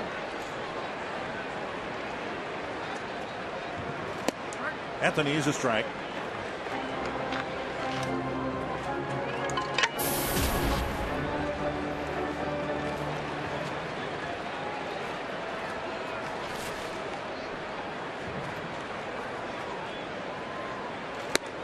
Just step back and look at Valencia's first 68 games. Actually, for him, 67. He's only missed 1. And the batting average is down below where he would, or anyone else would like it for that matter. But 6 home runs from a guy who a year ago was just getting his feet wet in the big leagues. He's leading the team in runs batted in now with 31.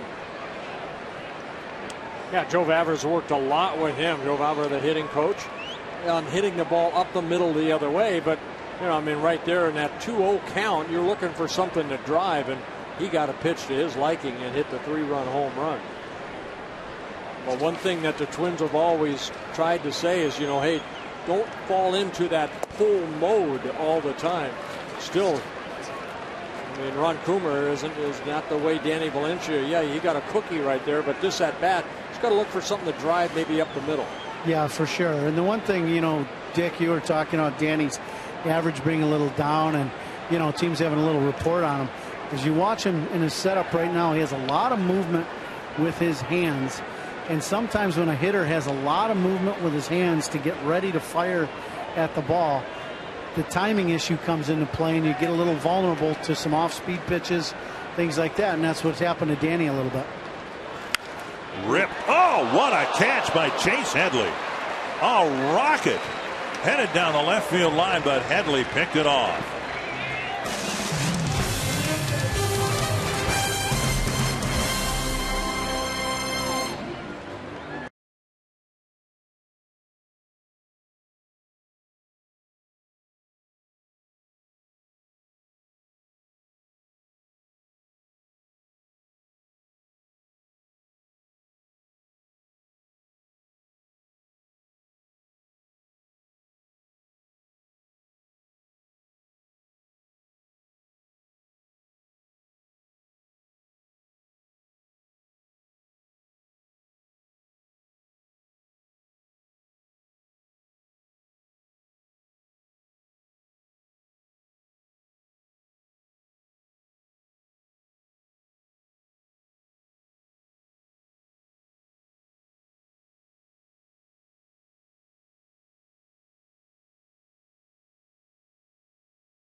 Against the Padres here at Target Field. Mostly cloudy skies with a thunderstorm around. Pretty warm and humid with first pitch temperatures in the upper 70s.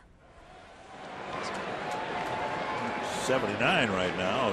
Oh, come on. It's got to be more humid than 50%. It's got to be at least 80-85%, isn't it? You need to come down to Florida this time of the year. Strike on the outside corner to Cameron Maben. It'll be Maben leading off the 6th against Brian Dunsing. Yeah, Dunsing needs a quick inning right here. 89 pitches right now. This will be pitch number 90 in the ball game. Towering fly to left. Delman Young trying to find it. And he makes a catch. You know, that's something that we really haven't had an issue with here and in some outdoor ballparks. In the twilight hours, right about now, the ball tends to disappear, but maybe it's a function of the lighting here being so good, we really haven't had that twilight issue here. I can't recall one ball being lost in the early evening sky. No, we had one. I think was it Carlos Quentin had a little trouble with the lights on that line, but it's a line drive, right, which normally you see. But no, I agree. A high fly ball, we have not had an outfielder lose the ball. One down in the 6th. In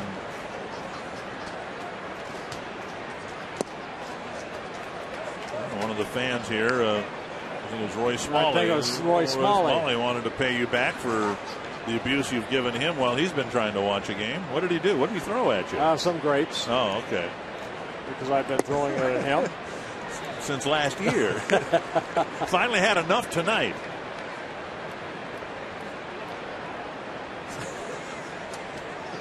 You don't learn, do you? I got him again. Roy Smalley, when he's not working, has seats about 35 feet in front of us. And Bert has been pelting him with grapes.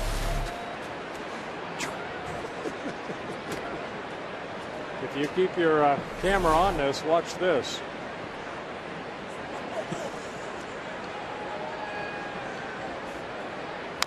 I'm just glad that you two weren't in class together in Southern California. He went to college. 2-2 to Jesus Guzman. A couple of outfield flies. It's 9-1. Colorado leading Detroit. Tigers, of course, leading the division by a game. Fouled back. Cleveland leading Pittsburgh 5-1. The White Sox and Arizona game just underway. You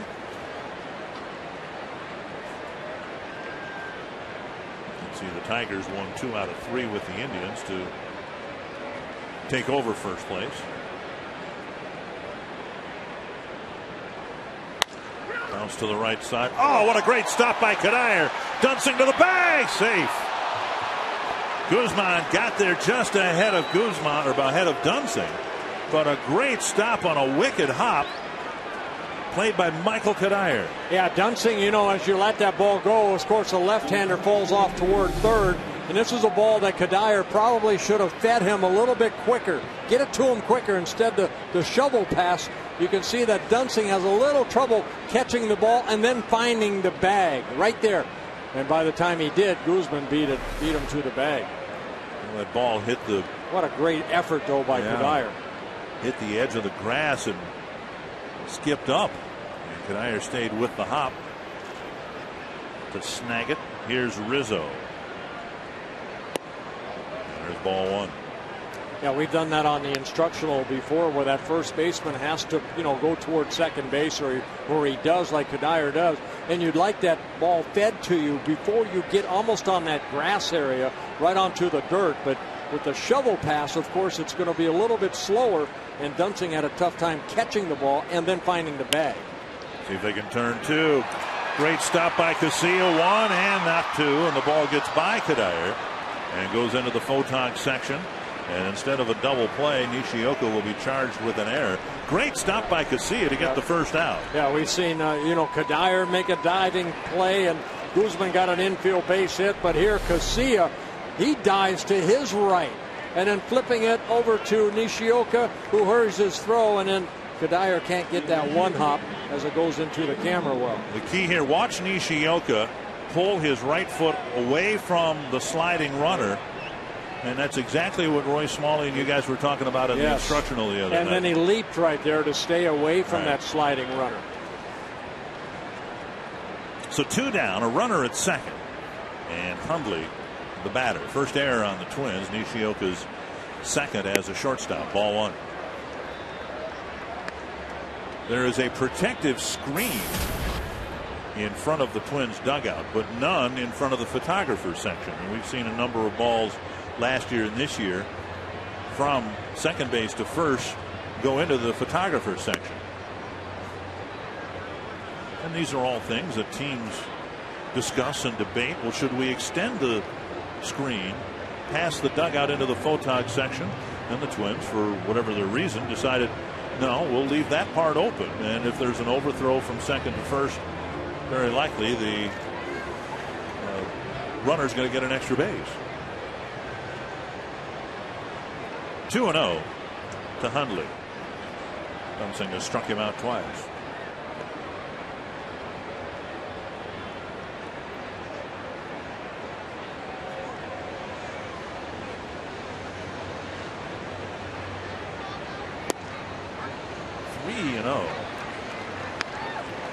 With the number 9 batter Alberto Gonzalez due up next.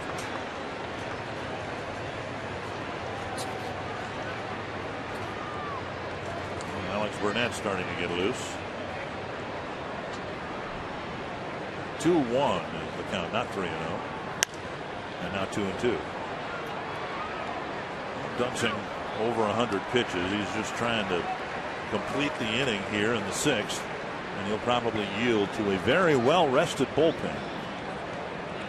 Twins had an off day on Monday, a rain out on Tuesday, a complete game on Wednesday, and a near complete game yesterday. Yes. Blackburn going 9 innings, or excuse me, 8, and Cap's picking up a save. 2-2. Down the right field line and twisting foul, and again out of our view, Repko nearly made a nice catch. Time for the CenturyLink high-speed pitch. Well, Dunsing looking to get out of here in the 6th inning with over 100 pitches. He's been clocked as high as 95, as Clayton Richard has also.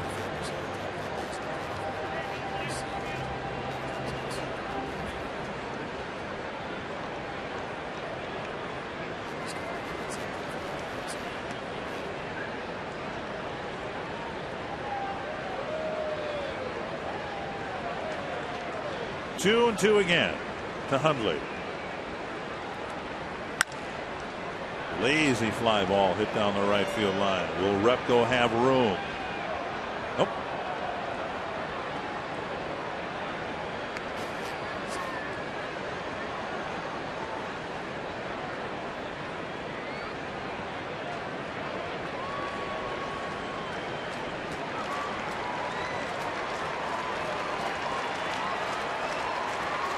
Five early runs of support.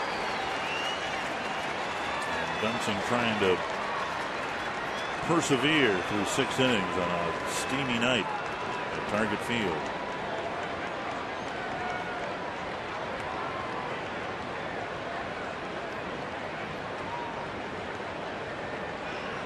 Another 2-2. And for the 3rd time tonight, Hundley has struck out against Brian Dunsing. He comes off the mound having completed 6 with a 4-run lead.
Ben Revere came in, made a great catch. You can see the ball in the glove, but it was ruled that he trapped that. But still, Ben Revere ended up getting an out on this by getting the runner at first base. Wow, what a great catch by Ben Revere. Sometimes you'll see outfielders dive for a ball and catch it, and they don't really have to dive for it. Ball back. That was a full reach at the end of a long run and dive. Nishioka lost his bat. He'll get it back. Compliments of Brian Singer. Want to pass along happy 92nd birthday to Claire Geeson from Union Hill, Minnesota. Very nice, Claire. Happy birthday to you, young lady. Union Hill, a little bit west of New Prague, a little bit north and west of Heidelberg, Minnesota, and a little bit south and west of St. Benedict, Minnesota. 1-1. And now 1-2.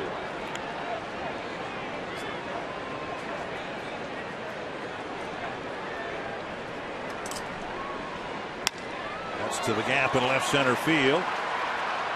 And past Guzman. Nishioka to second with a leadoff double. Guzman sprinted to the gap, reached for the ball, but it wasn't there. Again, Guzman, normally a first baseman, designated hitter down at the minor league level. And right here, I mean, fastball down, trying to split that gap. Guzman going over there, just out of his reach. Even the center fielder backing up the play, but it's a leadoff double for Nishioka, his second double of the year. So Nishioka at second, and Luke Hughes will hit. Hughes 0 for 2, struck out in the first, bounced out to short in the fourth.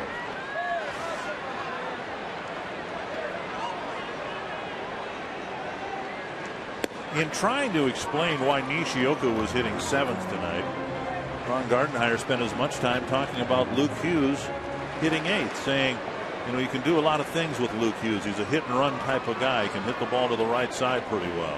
Well, not on a hit and run, but this would be a good time to try to push the ball to the right side, advance Nishioka up a base, and Richard is working Hughes inside. Yeah, you try to pitch him hard inside right here, so he'll try to pull the ball. Fastball, breaking ball inside, maybe a changeup. There's a changeup right there, but misses. Why a changeup? Because the barrel of the bat might get out front a little bit too quick, you know, where you pull the ball. Well, Pat Neshek, former Twin, warming up. 2-1. And Hughes lifts it foul down the right field line. 2-2.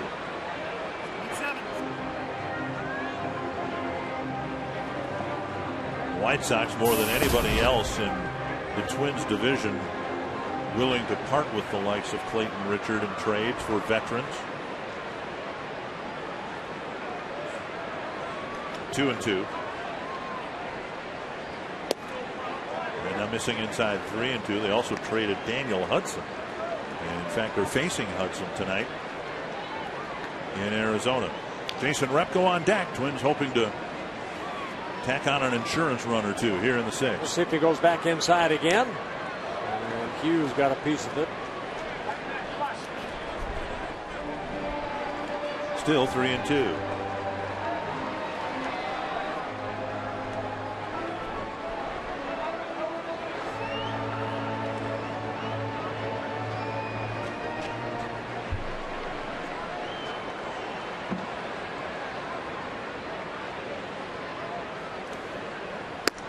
And he walked him.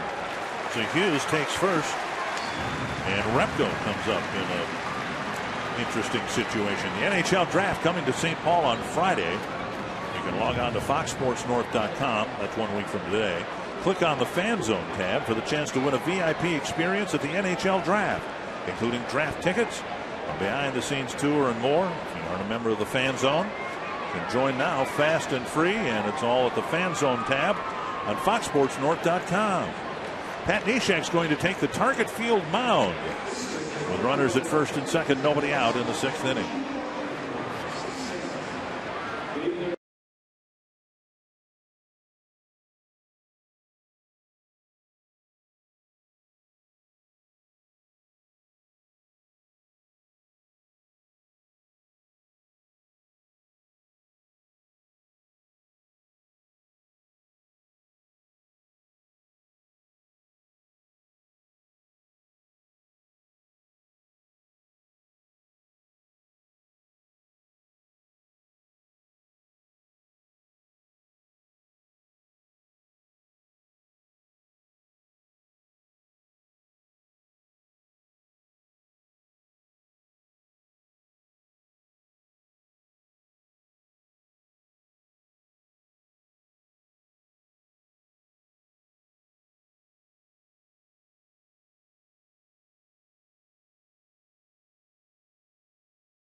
in the history of the Minnesota Wild. There you see Mike Yeo on the right, general manager Chuck Fletcher on the left, welcoming Mike Yeo as the newest head coach of the Minnesota Wild. And look at some of his credentials. Called the Baby Pens of Wilkes-Barre Scranton Penguins.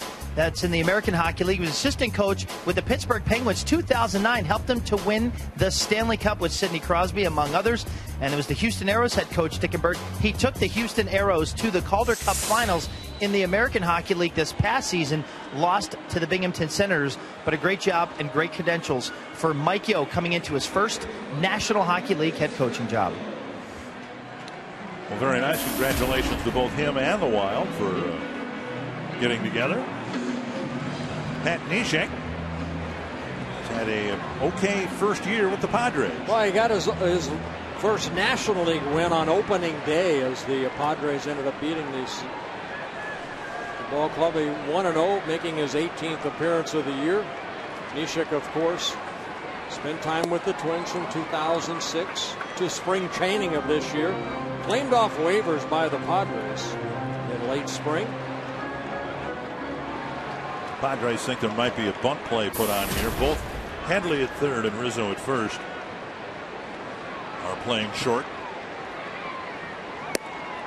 And strike one, 1-1.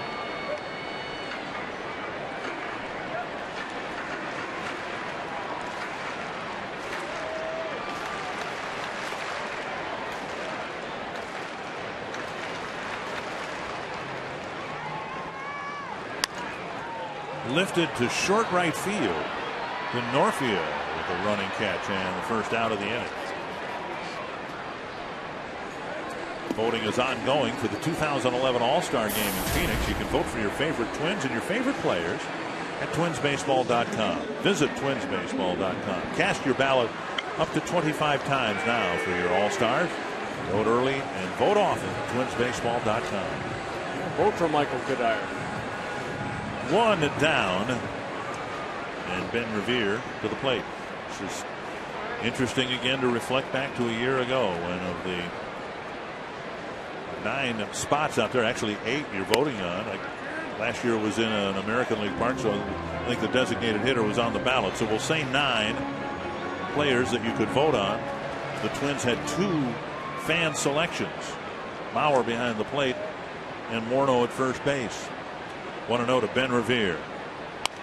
What an impactful game Revere has had here tonight. Great catch in center that didn't count. He's reached 3 times. He's driven in a run.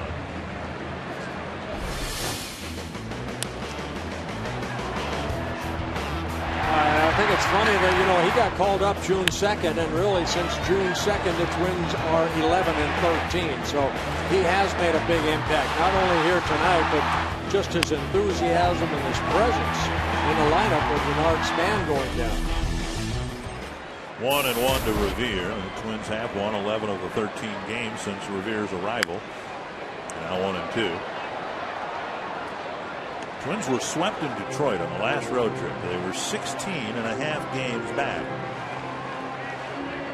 If the score holds here, and barring a mammoth comeback by the Tigers, the deficit will be less than half of what it once was. It'll be 8 games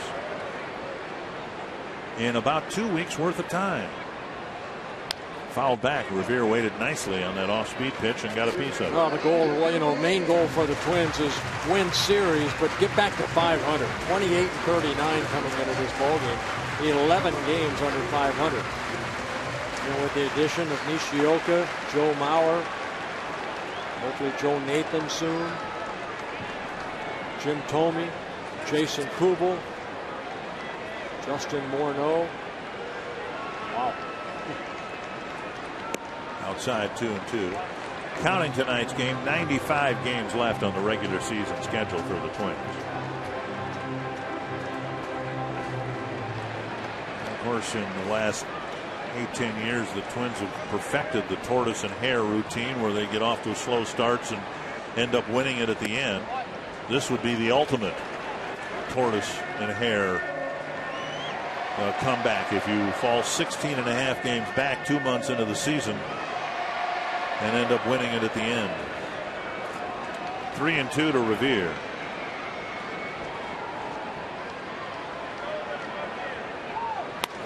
Lifted to right field. The runners were off with the pitch. They'll have to retreat. But Denorfia making the catch, 2 down. Yeah, good little changeup right there by Neshek. And Rivera hits the ball in the air for the second out.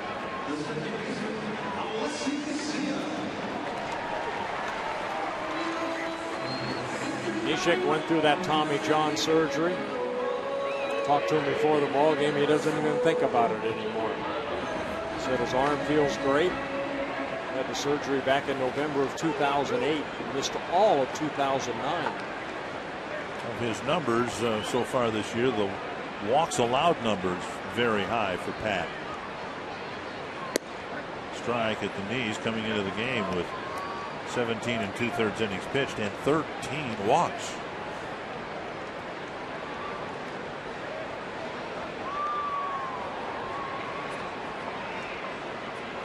Herky-jerky delivery of Pat Neshek.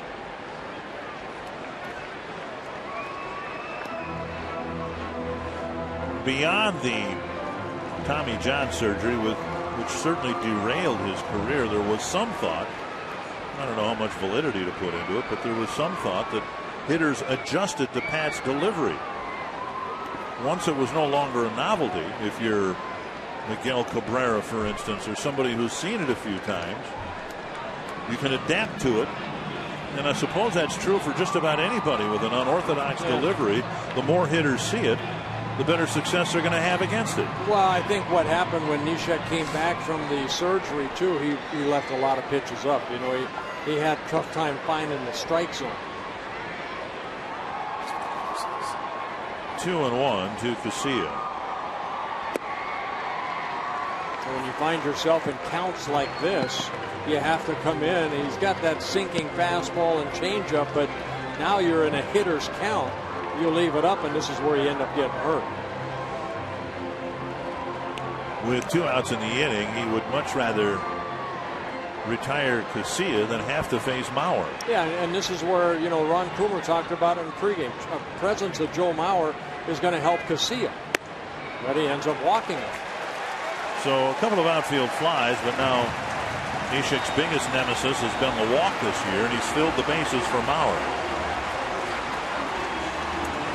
Mauer 1 for 3, his one, an RBI single, driving in the game's first run back in the first. Since then, a ground ball double play and a comebacker to the mound.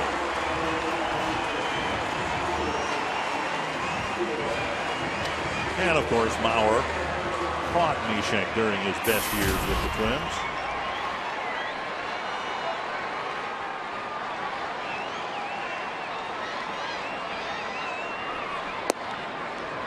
Sinker low.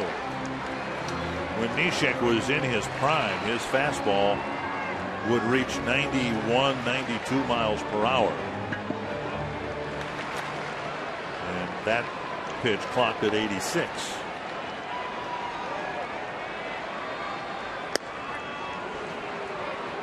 One and one. Well, he's kind of one of those pitchers, Dick, that you don't really look at the speed gun. You know, you look more for movement from Pat Neshek, and with that herky-jerky delivery, the different angles he can generate on a baseball thrown toward home. And Mauer patiently taking 3 pitches. It's 2-1.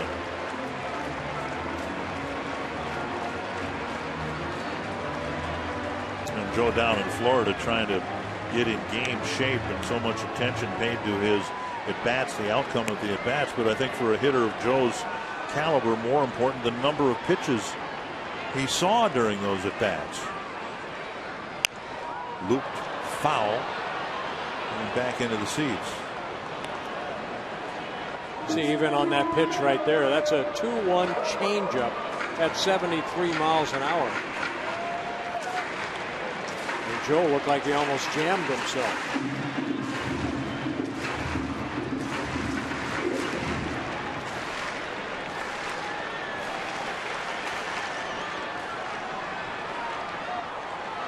Two and two. To left field. And Guzman with the catch. The Twins strand a couple in the 6th inning and lead by 4. Alex Burnett will pitch next.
with the Twins up by 4. Yeah, they scored 5 runs in the first inning off of Clayton Richard.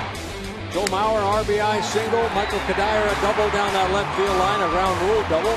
That scored Mauer, and then Danny Valencia's biggest hit of the game so far. The big 3-run home run giving the Twins a 5-0 lead. In the 4th inning, Ben Revere with an RBI single. Made it a 6-1 ball game. The Padres added a run in the 5th. Twins lead 6-2. 7th inning, and Alex Burnett, who really filled some key gaps in the Twins bullpen in late May and June, now is asked to get the Padres out here in the 7th. Yeah, making his 24th relief appearance. The ERA starting to come down. Burnett, as all the guys in the bullpen, have done a great job over this last 13 ball games. Ryan Dunsing, a lot of pitches in 6 innings, 106 pitches, but he's the pitcher of record. The bullpen can pitch 3 very good innings. And Burnett hits the inside corner, strike 1. Burnett, like Nisha, with a high number of walks allowed, but all the other numbers are good. 1-1. Burnett with 19 hits and just about 18 innings worth of work has not given up a home run. And it's been the walks more than anything else that's given him trouble.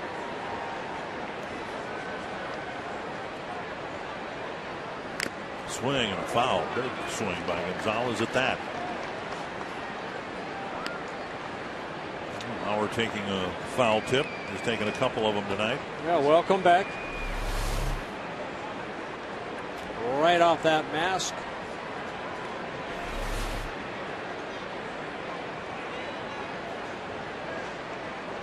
One and 2. Check swing. They'll appeal. And it's 2-2.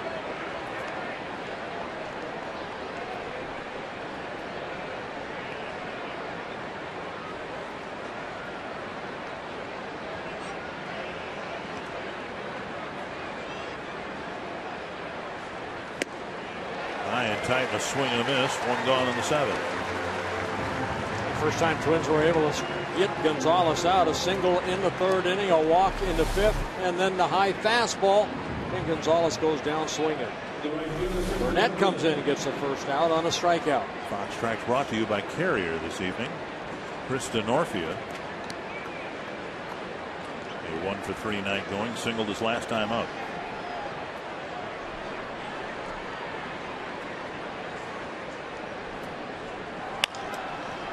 Great catch. A leaping catch by Valencia, and he throws him out. Playing in because of DeNorfia's speed. And Valencia goes vertical. And Danny Sanus, I told you I could dunk a basketball standing straight up because that's what he needed, straight up. Danny Valencia, good strong throw over to Kadire for the quick 2nd out. Got up high right there, and a good strong throw across the diamond.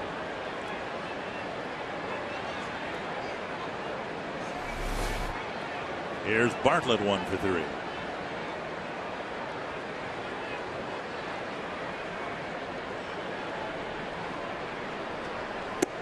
And a strike.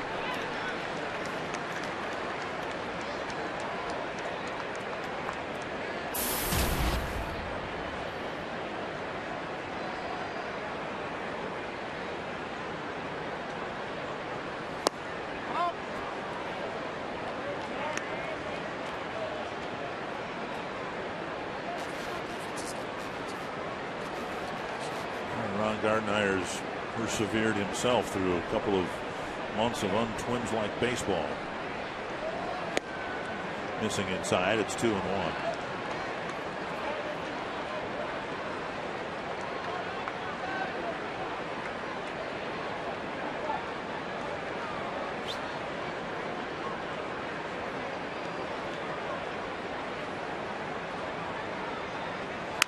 That's to left, and that's down for a hit. Young gets it on one hop, a 2-out single in the 7th. Bartlett gets his 2nd hit of the ball game. If you're looking for a great place to get a great Father's Day gift, how about the Twins apparel and merchandise from a Twins Pro Shop or the Majestic Athletic Clubhouse store at Target Field? Come pay a visit this weekend. Check out the great selection, all sorts of good gear at the Pro Shops or the Majestic Athletic Clubhouse store here at Target Field. Well, Chase Hadley's got a good night going. He's 3 for 3. He'll hit left-handed against Alex Burnett. Yeah, he's drove in both the runs for the Padres here tonight. A single in the first, an RBI double in the third, and then an RBI double in the fifth. Now hitting from the left side of the plate where he's hitting .286.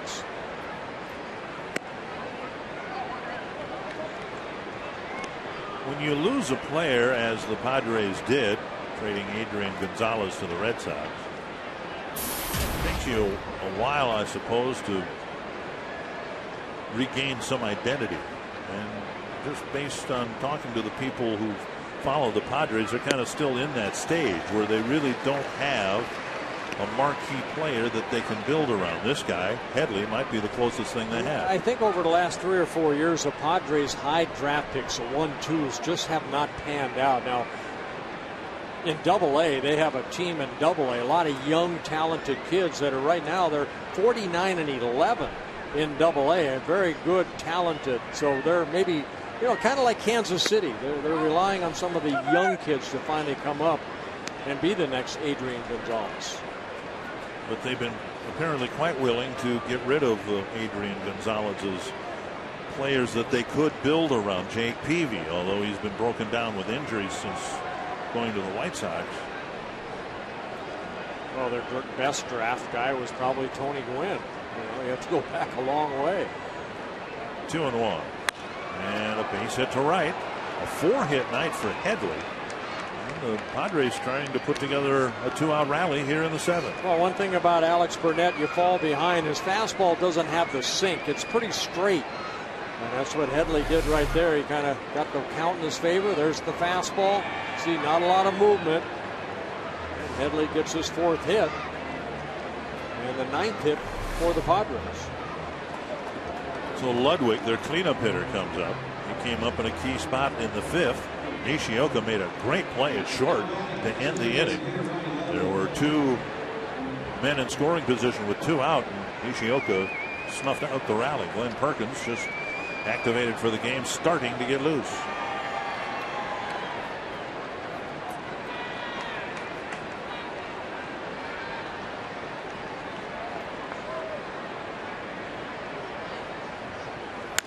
High and deep to left. And Ludwig has brought the Padres right back into it with a second deck shot. So with 2 outs, a single, a home run, and very suddenly it's 6-5. I was just going to say that, you know what, I didn't get it out quick enough. This is a guy you really have to work away. You leave a ball middle in, and he's going to hammer it. And that's exactly what he got. He got a fastball middle in, and Ludwig did not miss it. With that open stance, dropping the barrel of the bat. And it's a 6-5 game. First home run allowed by Burnett this year, and it's a very costly one after a pair of 2-out singles. And it's a 6-5 ball game. 9th home run for Ryan Ludwig on the year. He now leads the Padres with 44 RBIs. And Headley giving him a head bump with a 4-hit night tonight. Burnett so close to making quick work of the Padres here in the 7th. Strikeout, ground ball, and single home run, and just like that, fans are on the edge of their seat here. Well, again, a nice play by Danny Valencia to get that second out of the Northia, where he had to leap to get that ball. If that ball goes into left field, you don't know what might happen. Still 2 out. Cameron Maben the hitter. Maben is 0 for 3. Tried to bunt his way aboard, leading off the 4th.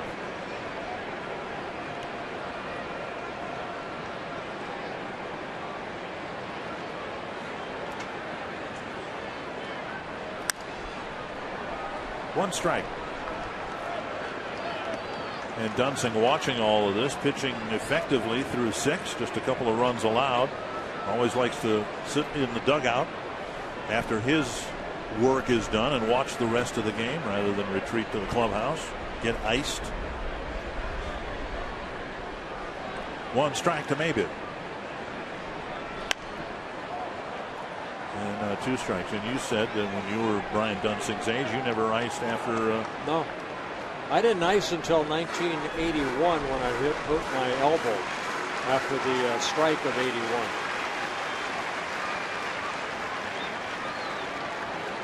Two strikes to Maybin. I thought ice was only there to keep the beer cold. Never thought about putting it on my arm. So then when you iced your arm, you stopped drinking cold beer. Oh, heavens no. No. This made the beer colder.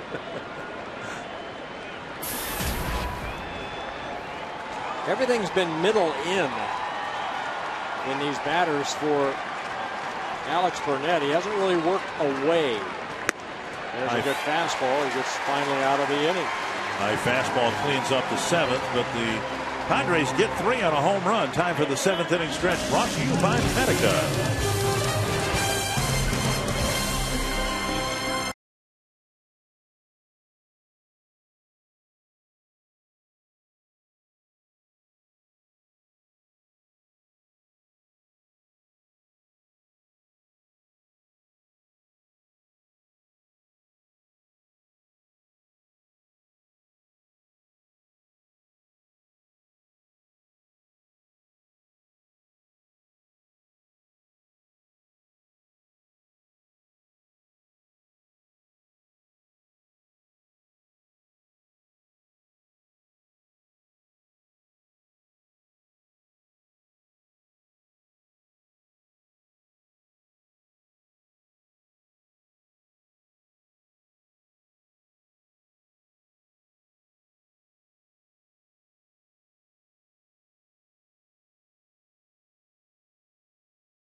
Is brought to you by McDonald's.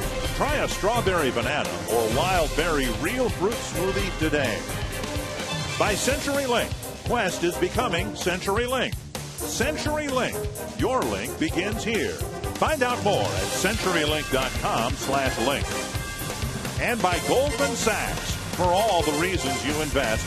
Mutual funds from Goldman Sachs. Well, Alex Burnett gave up 3 runs, got out of the inning but black. Allowed Pat Neshek to go through his warm-up tosses, and now he's come out to make a pitching change. We've told managers they don't appreciate doing that, all in the spirit of pace of the game, but Black does it and brings in a new pitcher in a 1-run game.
We had Randy Jones, Gaylord Perry. I threw in Mark Davis.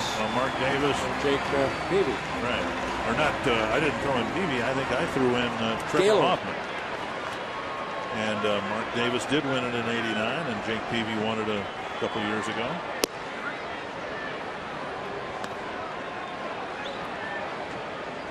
This is Frieri, the new San Diego pitcher, pitching to Michael Kadire. Frieri must not have been loose enough for Bud Black to send out Pat Neshek, and that's why the little delay right there. But Frieri making his 31st relief appearance, 1 win, 2 losses out of a bullpen that right now leads the National League as far as lowest ERA at 2.49 combined out of that Padre bullpen. And of the relievers that have done such a good job, if you were an American League fan or a Twins fan, you probably heard of Pat Neshek. Might have heard of Chad Qualls, but chances are you hadn't heard of any of the others, including Ernesto Frieri. 1-2 to Kadire. 2-2. Yeah, Frieri, 25 years old, from Colombia in his 3rd season with the Padres. Scouting report is a fastball in the upper 80s, lower 90s. His slider is his best pitch, big curveball, and a changeup.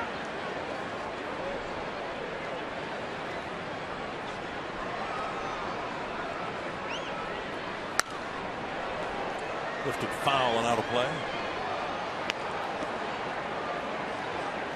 Just one left-hander in the San Diego bullpen, Lupke. First look at Frieri, but boy, he really brings that right hand down and around his body. And almost brings it back to his back pocket. Take a look at his delivery. Watch the right arm. See how low that is, and then the follow through.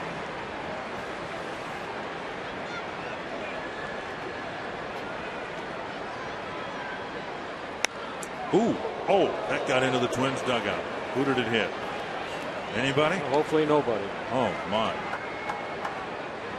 Ryo Shinkawa, Nishioka's interpreter there. And thankfully everybody okay, but that ball sailed right in front of Delman Young. Another 2-2 to Kadire. Towering pop-up near the Twins dugout. Nice catch made by Anthony Rizzo, 1 away. Take a look at the pitch before. Well, the dugouts are so close. You know, Delman Young, get out of the way. Just misses his hand, and there's Rio. He got out of the way. And there goes the baseball. So 1 down in the 7th. Here's Delman Young, singled and walked earlier tonight.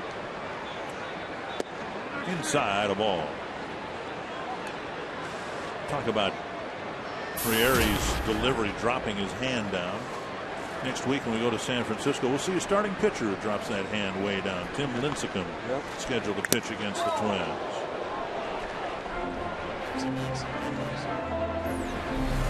FC Max in-game box score, and everybody but Luke Hughes has at least 1 hit. Yeah, 10 hits for the Twins, 6 runs, the biggest off the bat of Danny Valencia, the big 3-run home run.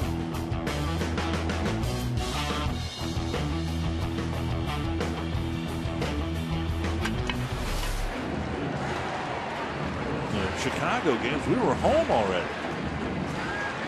This game, just a more normally paced game. Chicago games each were less than 2 hours, 10 minutes old. 1-1 to Delman Young. Fastball on the outside corner.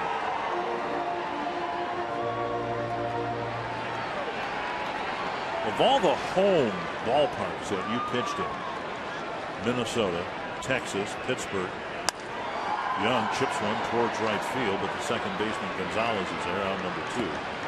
And then in Anaheim, which was the best pitcher's ballpark? I like the old Met.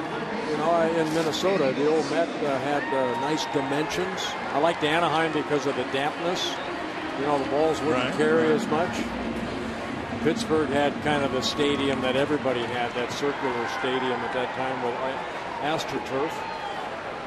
Texas, if you could make them hit it to right field, it drove Jeff Burrows out of Texas, but the ball would come flying back. If you hit it to deep right, it just come back and the second baseman would catch it.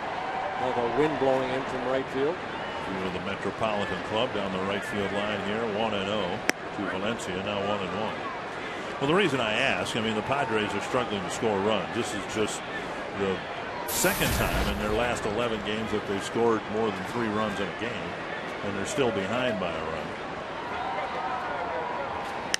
But their home ballpark is a big part of that. From the time it was built, Petco Park, considered to be a pitcher's ballpark. The ball doesn't carry very well there, whether it's the dimensions or whatever. It's a good thing they've got a former pitcher as a manager, or they'd be pulling their hair out. Well, I think what you have to start doing then is I'm sure the Padres, they have to have more speed, more gap type hitters. Don't worry about the guy that's going to hit the ball out of the ballpark. You need more guys to hit doubles and triples and steal bases. That's what Bud Black's trying to do. They're trying to steal more, which they are second in the National League in stolen bases. 1-2. And Hunter Wendelstedt rings up Danny Valencia. Hang on, folks. We're going to the 8th inning of a 1-run game.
A lot of stories told, some of them true.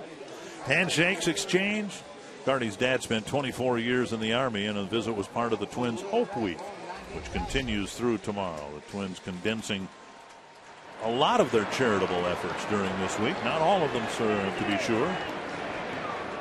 Well, the Twins make sure that the players really give back to the community, and all the players accept it, and they've done a great job. And I think, to be honest with you, no one more than Matt Tolbert. Matt Tolbert does an awful lot of charitable work, and if he's asked to be someplace, he's more than happy to be there. Here's Glenn Perkins, happy to be off the disabled list. First pitch lifted foul, 1 strike. Yeah, Perkins put on a disabled list on May 22nd, a 15-day DL with a right oblique strain, making his 23rd relief appearance. Very good 1.59 ERA, 22 2/3 innings, only 18 hits allowed. 22 strikeouts, 9 walks, 1 intentional. Jesus Guzman singled his last time up, a couple of outfield flies before that. And now 1-2.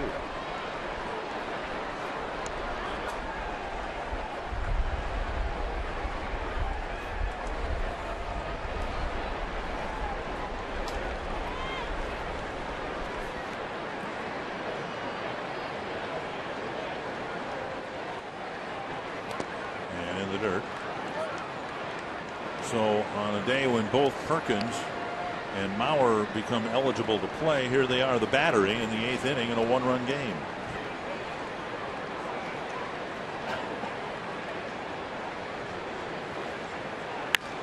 Ripped foul. One of the compliments paid to Perkins this year by his manager and his pitching coach is they feel pretty comfortable sending him in there against both lefty and righty batters. In other words, they don't feel the least bit concerned that Guzman's going to hit right-handed here, because they think Perkins, the middle, a base hit. Perkins' ability to pitch inside the righties makes him effective against them. This right-hander gets a sharp single to center to start the 8th. Yeah, that fastball away, and Gonzalez gets, Guzman gets his second hit. Guzman. Easy for me to say. So now the lefty Rizzo.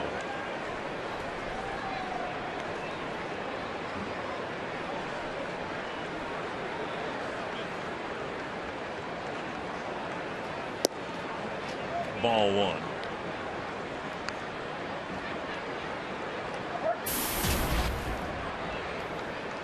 Rizzo 0 for 3. Fly ball and a couple of ground balls. He did reach on a fielder's choice his last time up. Pulled foul. 1-1.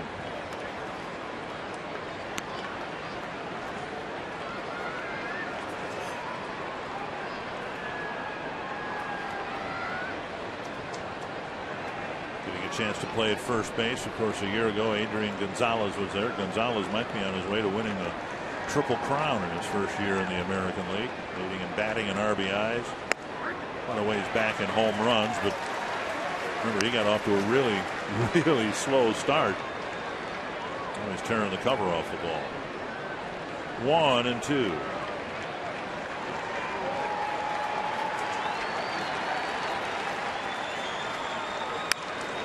A little nubber, a roller to Casilla, turns it into an out.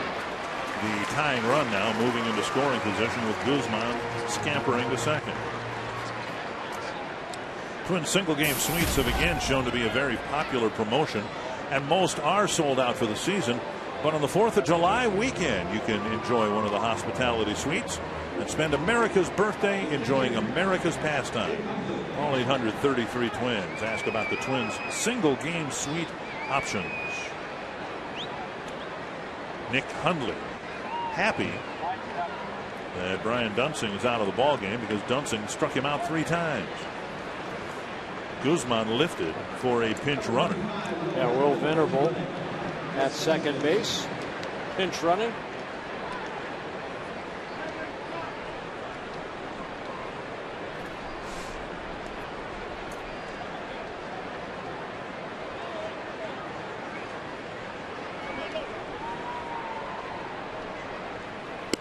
Ball wide of the plate.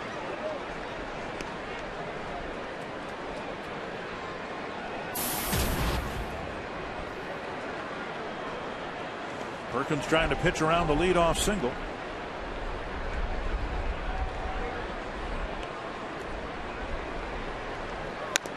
Off the end of the bat, foul. 1-1. Night game tomorrow, day game Monday. The Twins leave for the West Coast and interleague play in San Francisco Monday night. First game of the series actually Tuesday night. A couple nights games there, and then a day game, and then it's off to Milwaukee for the weekend.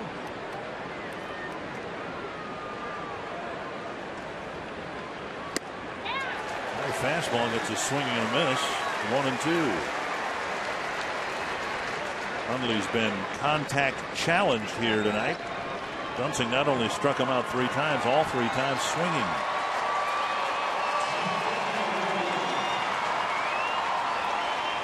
.120 at bats for Hundley, 38 strikeouts.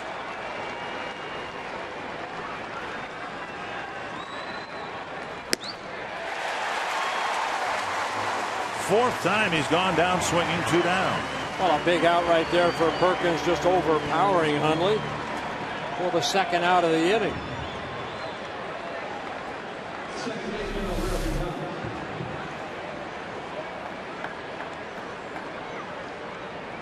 High fastball getting swings and misses for strikes 2 and 3. Here's Alberto Gonzalez. A single, a walk, and a strikeout. Down the middle, a strike.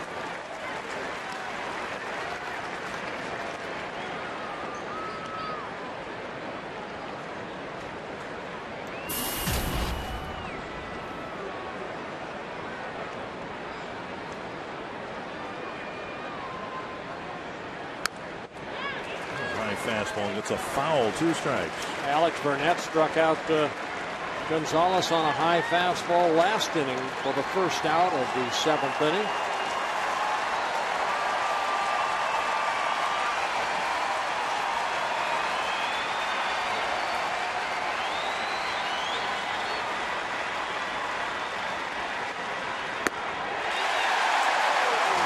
Perkins works over the 8 and 9 batters with high fastballs and strands the tying runner at second.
Twins lead, bottom of the 8th inning, and we're going to talk about this ball game and a lot more with our continuing coverage of Twins Live, presented by CenturyLink, featuring the Toyota postgame rep. We'll talk about Joe Mauer making his return to the Minnesota Twins tonight.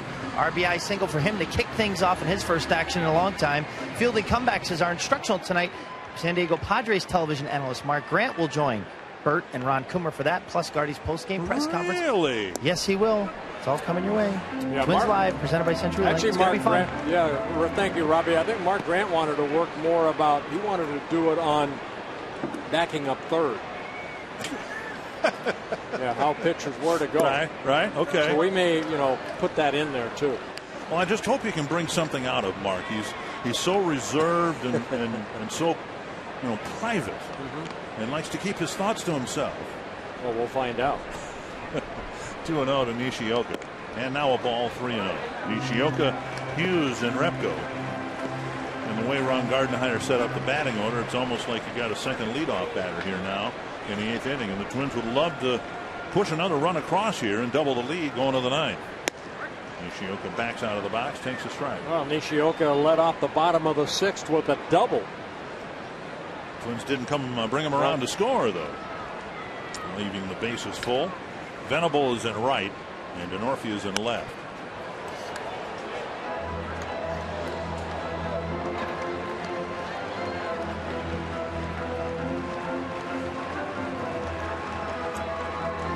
Full count to Nishioka.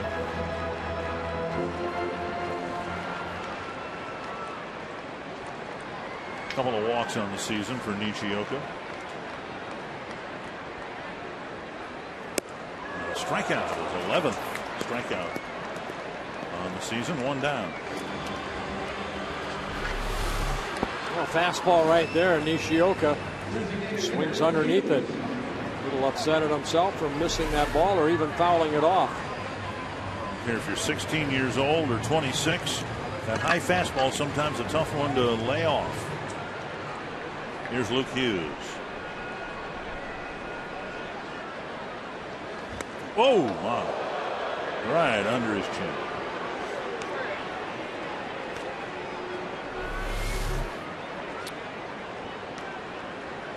Wow.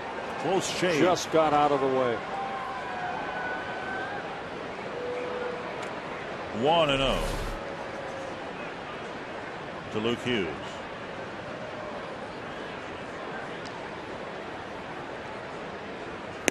And a breaking pitch with Hughes trying to hit the third second deck home run on that swing. Yeah, fastball up and in, and then he throws that big curveball.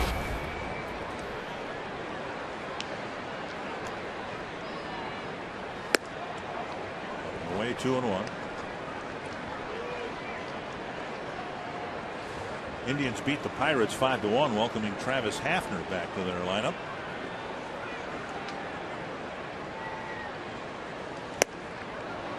Two and two. Pirates hovering right around 500. Yeah. Hanging in there. Actually, now one game over 500, 3 games behind Milwaukee coming into the ball game. Big pop-up near the Twins dugout, should reach the seats, and does. You know, again, here we are with less than 100 games to go and 11 weeks or so into the season. And really, that's been the story of baseball, is how balanced things are in most of the divisions. Twins making a move up from the bottom in the Central. And some teams slipping away. Houston now with the worst record in baseball, 14 games back. The way it looks now, we might have some great races. What's your thought about the realignment that they've discussed? I don't like it. I don't like it. No. To me, it seems like a solution in search of a problem. I thought things were going pretty good. Another full count, this time to Luke Hughes. And a pop-up in fair territory, short center field. And Bartlett puts it away. Out number 2. This copyrighted telecast presented by the authority of the Minnesota Twins and may not be reproduced or retransmitted in any form. And the accounts and descriptions of this game may not be disseminated without the express written consent of the Minnesota Twins, LLC. What I found, at least it's my impression, that something is talked about in baseball and it's got a little bit of an odor to it. Doesn't quite smell right. But who came up with this? No, I was going to say, if something just doesn't smell right in the Midwest, it's usually blowing from the East Coast, you know? And you know, we've heard for years the whining in the American League East about how tough the division is, and you got to, you know, compete against the Yankees and the Red Sox and the big payrolls, and it's a valid complaint. I mean, I'm thankful the Twins don't have to compete with the Yankees and the Red Sox in the big markets with payrolls of $180 to $210 million. But that's exactly what they'd be doing, I think, under the realignment that's been discussed. Right. So they're talking about East maybe having 3 representatives in postseason. Yeah, there would be no divisional alignment at all. Right. You just take teams with the 3 best records, and then teams 4 and 5 would play against each other to join the ultimate playoff field of 4. Let's just play baseball in December. 1-2 to Repko. Just off the plate. Good pitch. 2-2.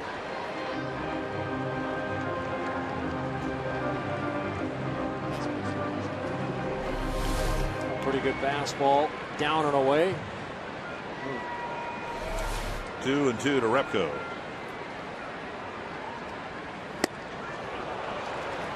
And a 1-2-3 bottom of the 8th. It'll be a 1-run lead for Matt Capps as the Twins try to win the opener against the Padres.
Twins took control of this game with a 5-run first, but the Padres have come charging back into the game.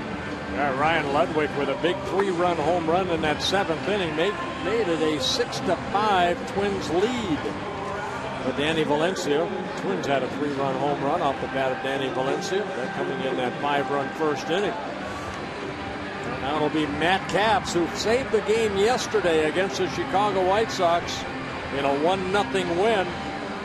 He threw 16 pitches, 14 first strikes. And Nick Blackburn ended up picking up his 6th save, and for Matt Capps, save number 9 yesterday. Capps will face DeNorfia, Bartlett, and Headley. These are the scheduled hitters. Veteran Brad Hawk, normally a starter's got an elbow issue, so we don't even know if he would be available as a pinch hitter. There's a strike on the outside corner. DeNorfia, 1 for 4, had a hit taken away from him. A leaping catch of a one-hopper by Valencia, who's now guarding the third base line. That's hit to center. Hit at Revere. 1 away. He's playing so deeply out there, and he's only 5'8". Kind of hard to see him, but he was there. 1 away. Yeah, Twins were playing deep anyway. They don't want the ball to hit over their head, and DeNorfia hitting that ball sharply, and Revere had to go all the way back to the warning track, some 400 feet away, to catch it. 1 down, and here's Bartlett.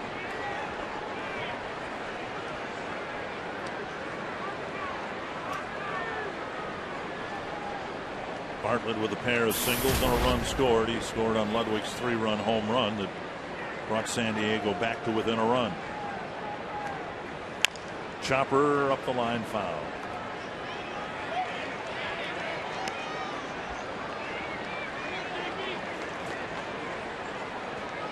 Chance for the Twins to trim another game off of the Detroit lead in the division. The Tigers down by 7, going to the bottom of the 8th in Colorado.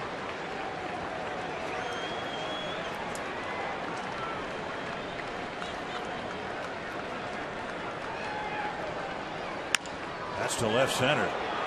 Young over, out number 2. And a pretty well hit ball, but a little too much airtime to suit Bartlett for the second out. And that'll bring up Chase Headley.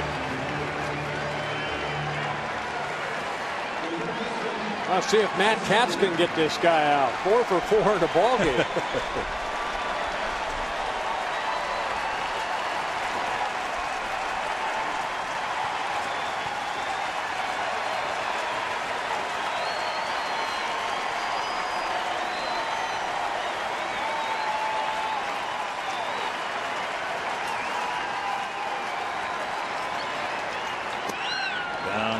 Beg your pardon, it's a called strike. Headley singled in the first, doubled in a run in the third, doubled in a run in the fifth, and then singled in front of Ludwig's home run in the 7th.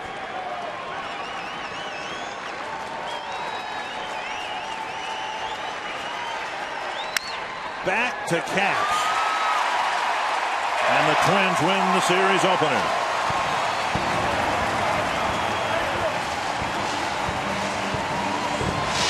What a sudden and dramatic turnaround in this Twins season in a little more than 2 weeks. Kevin Gorg, the Twins have trimmed the deficit from 16.5 games to probably just 8 games.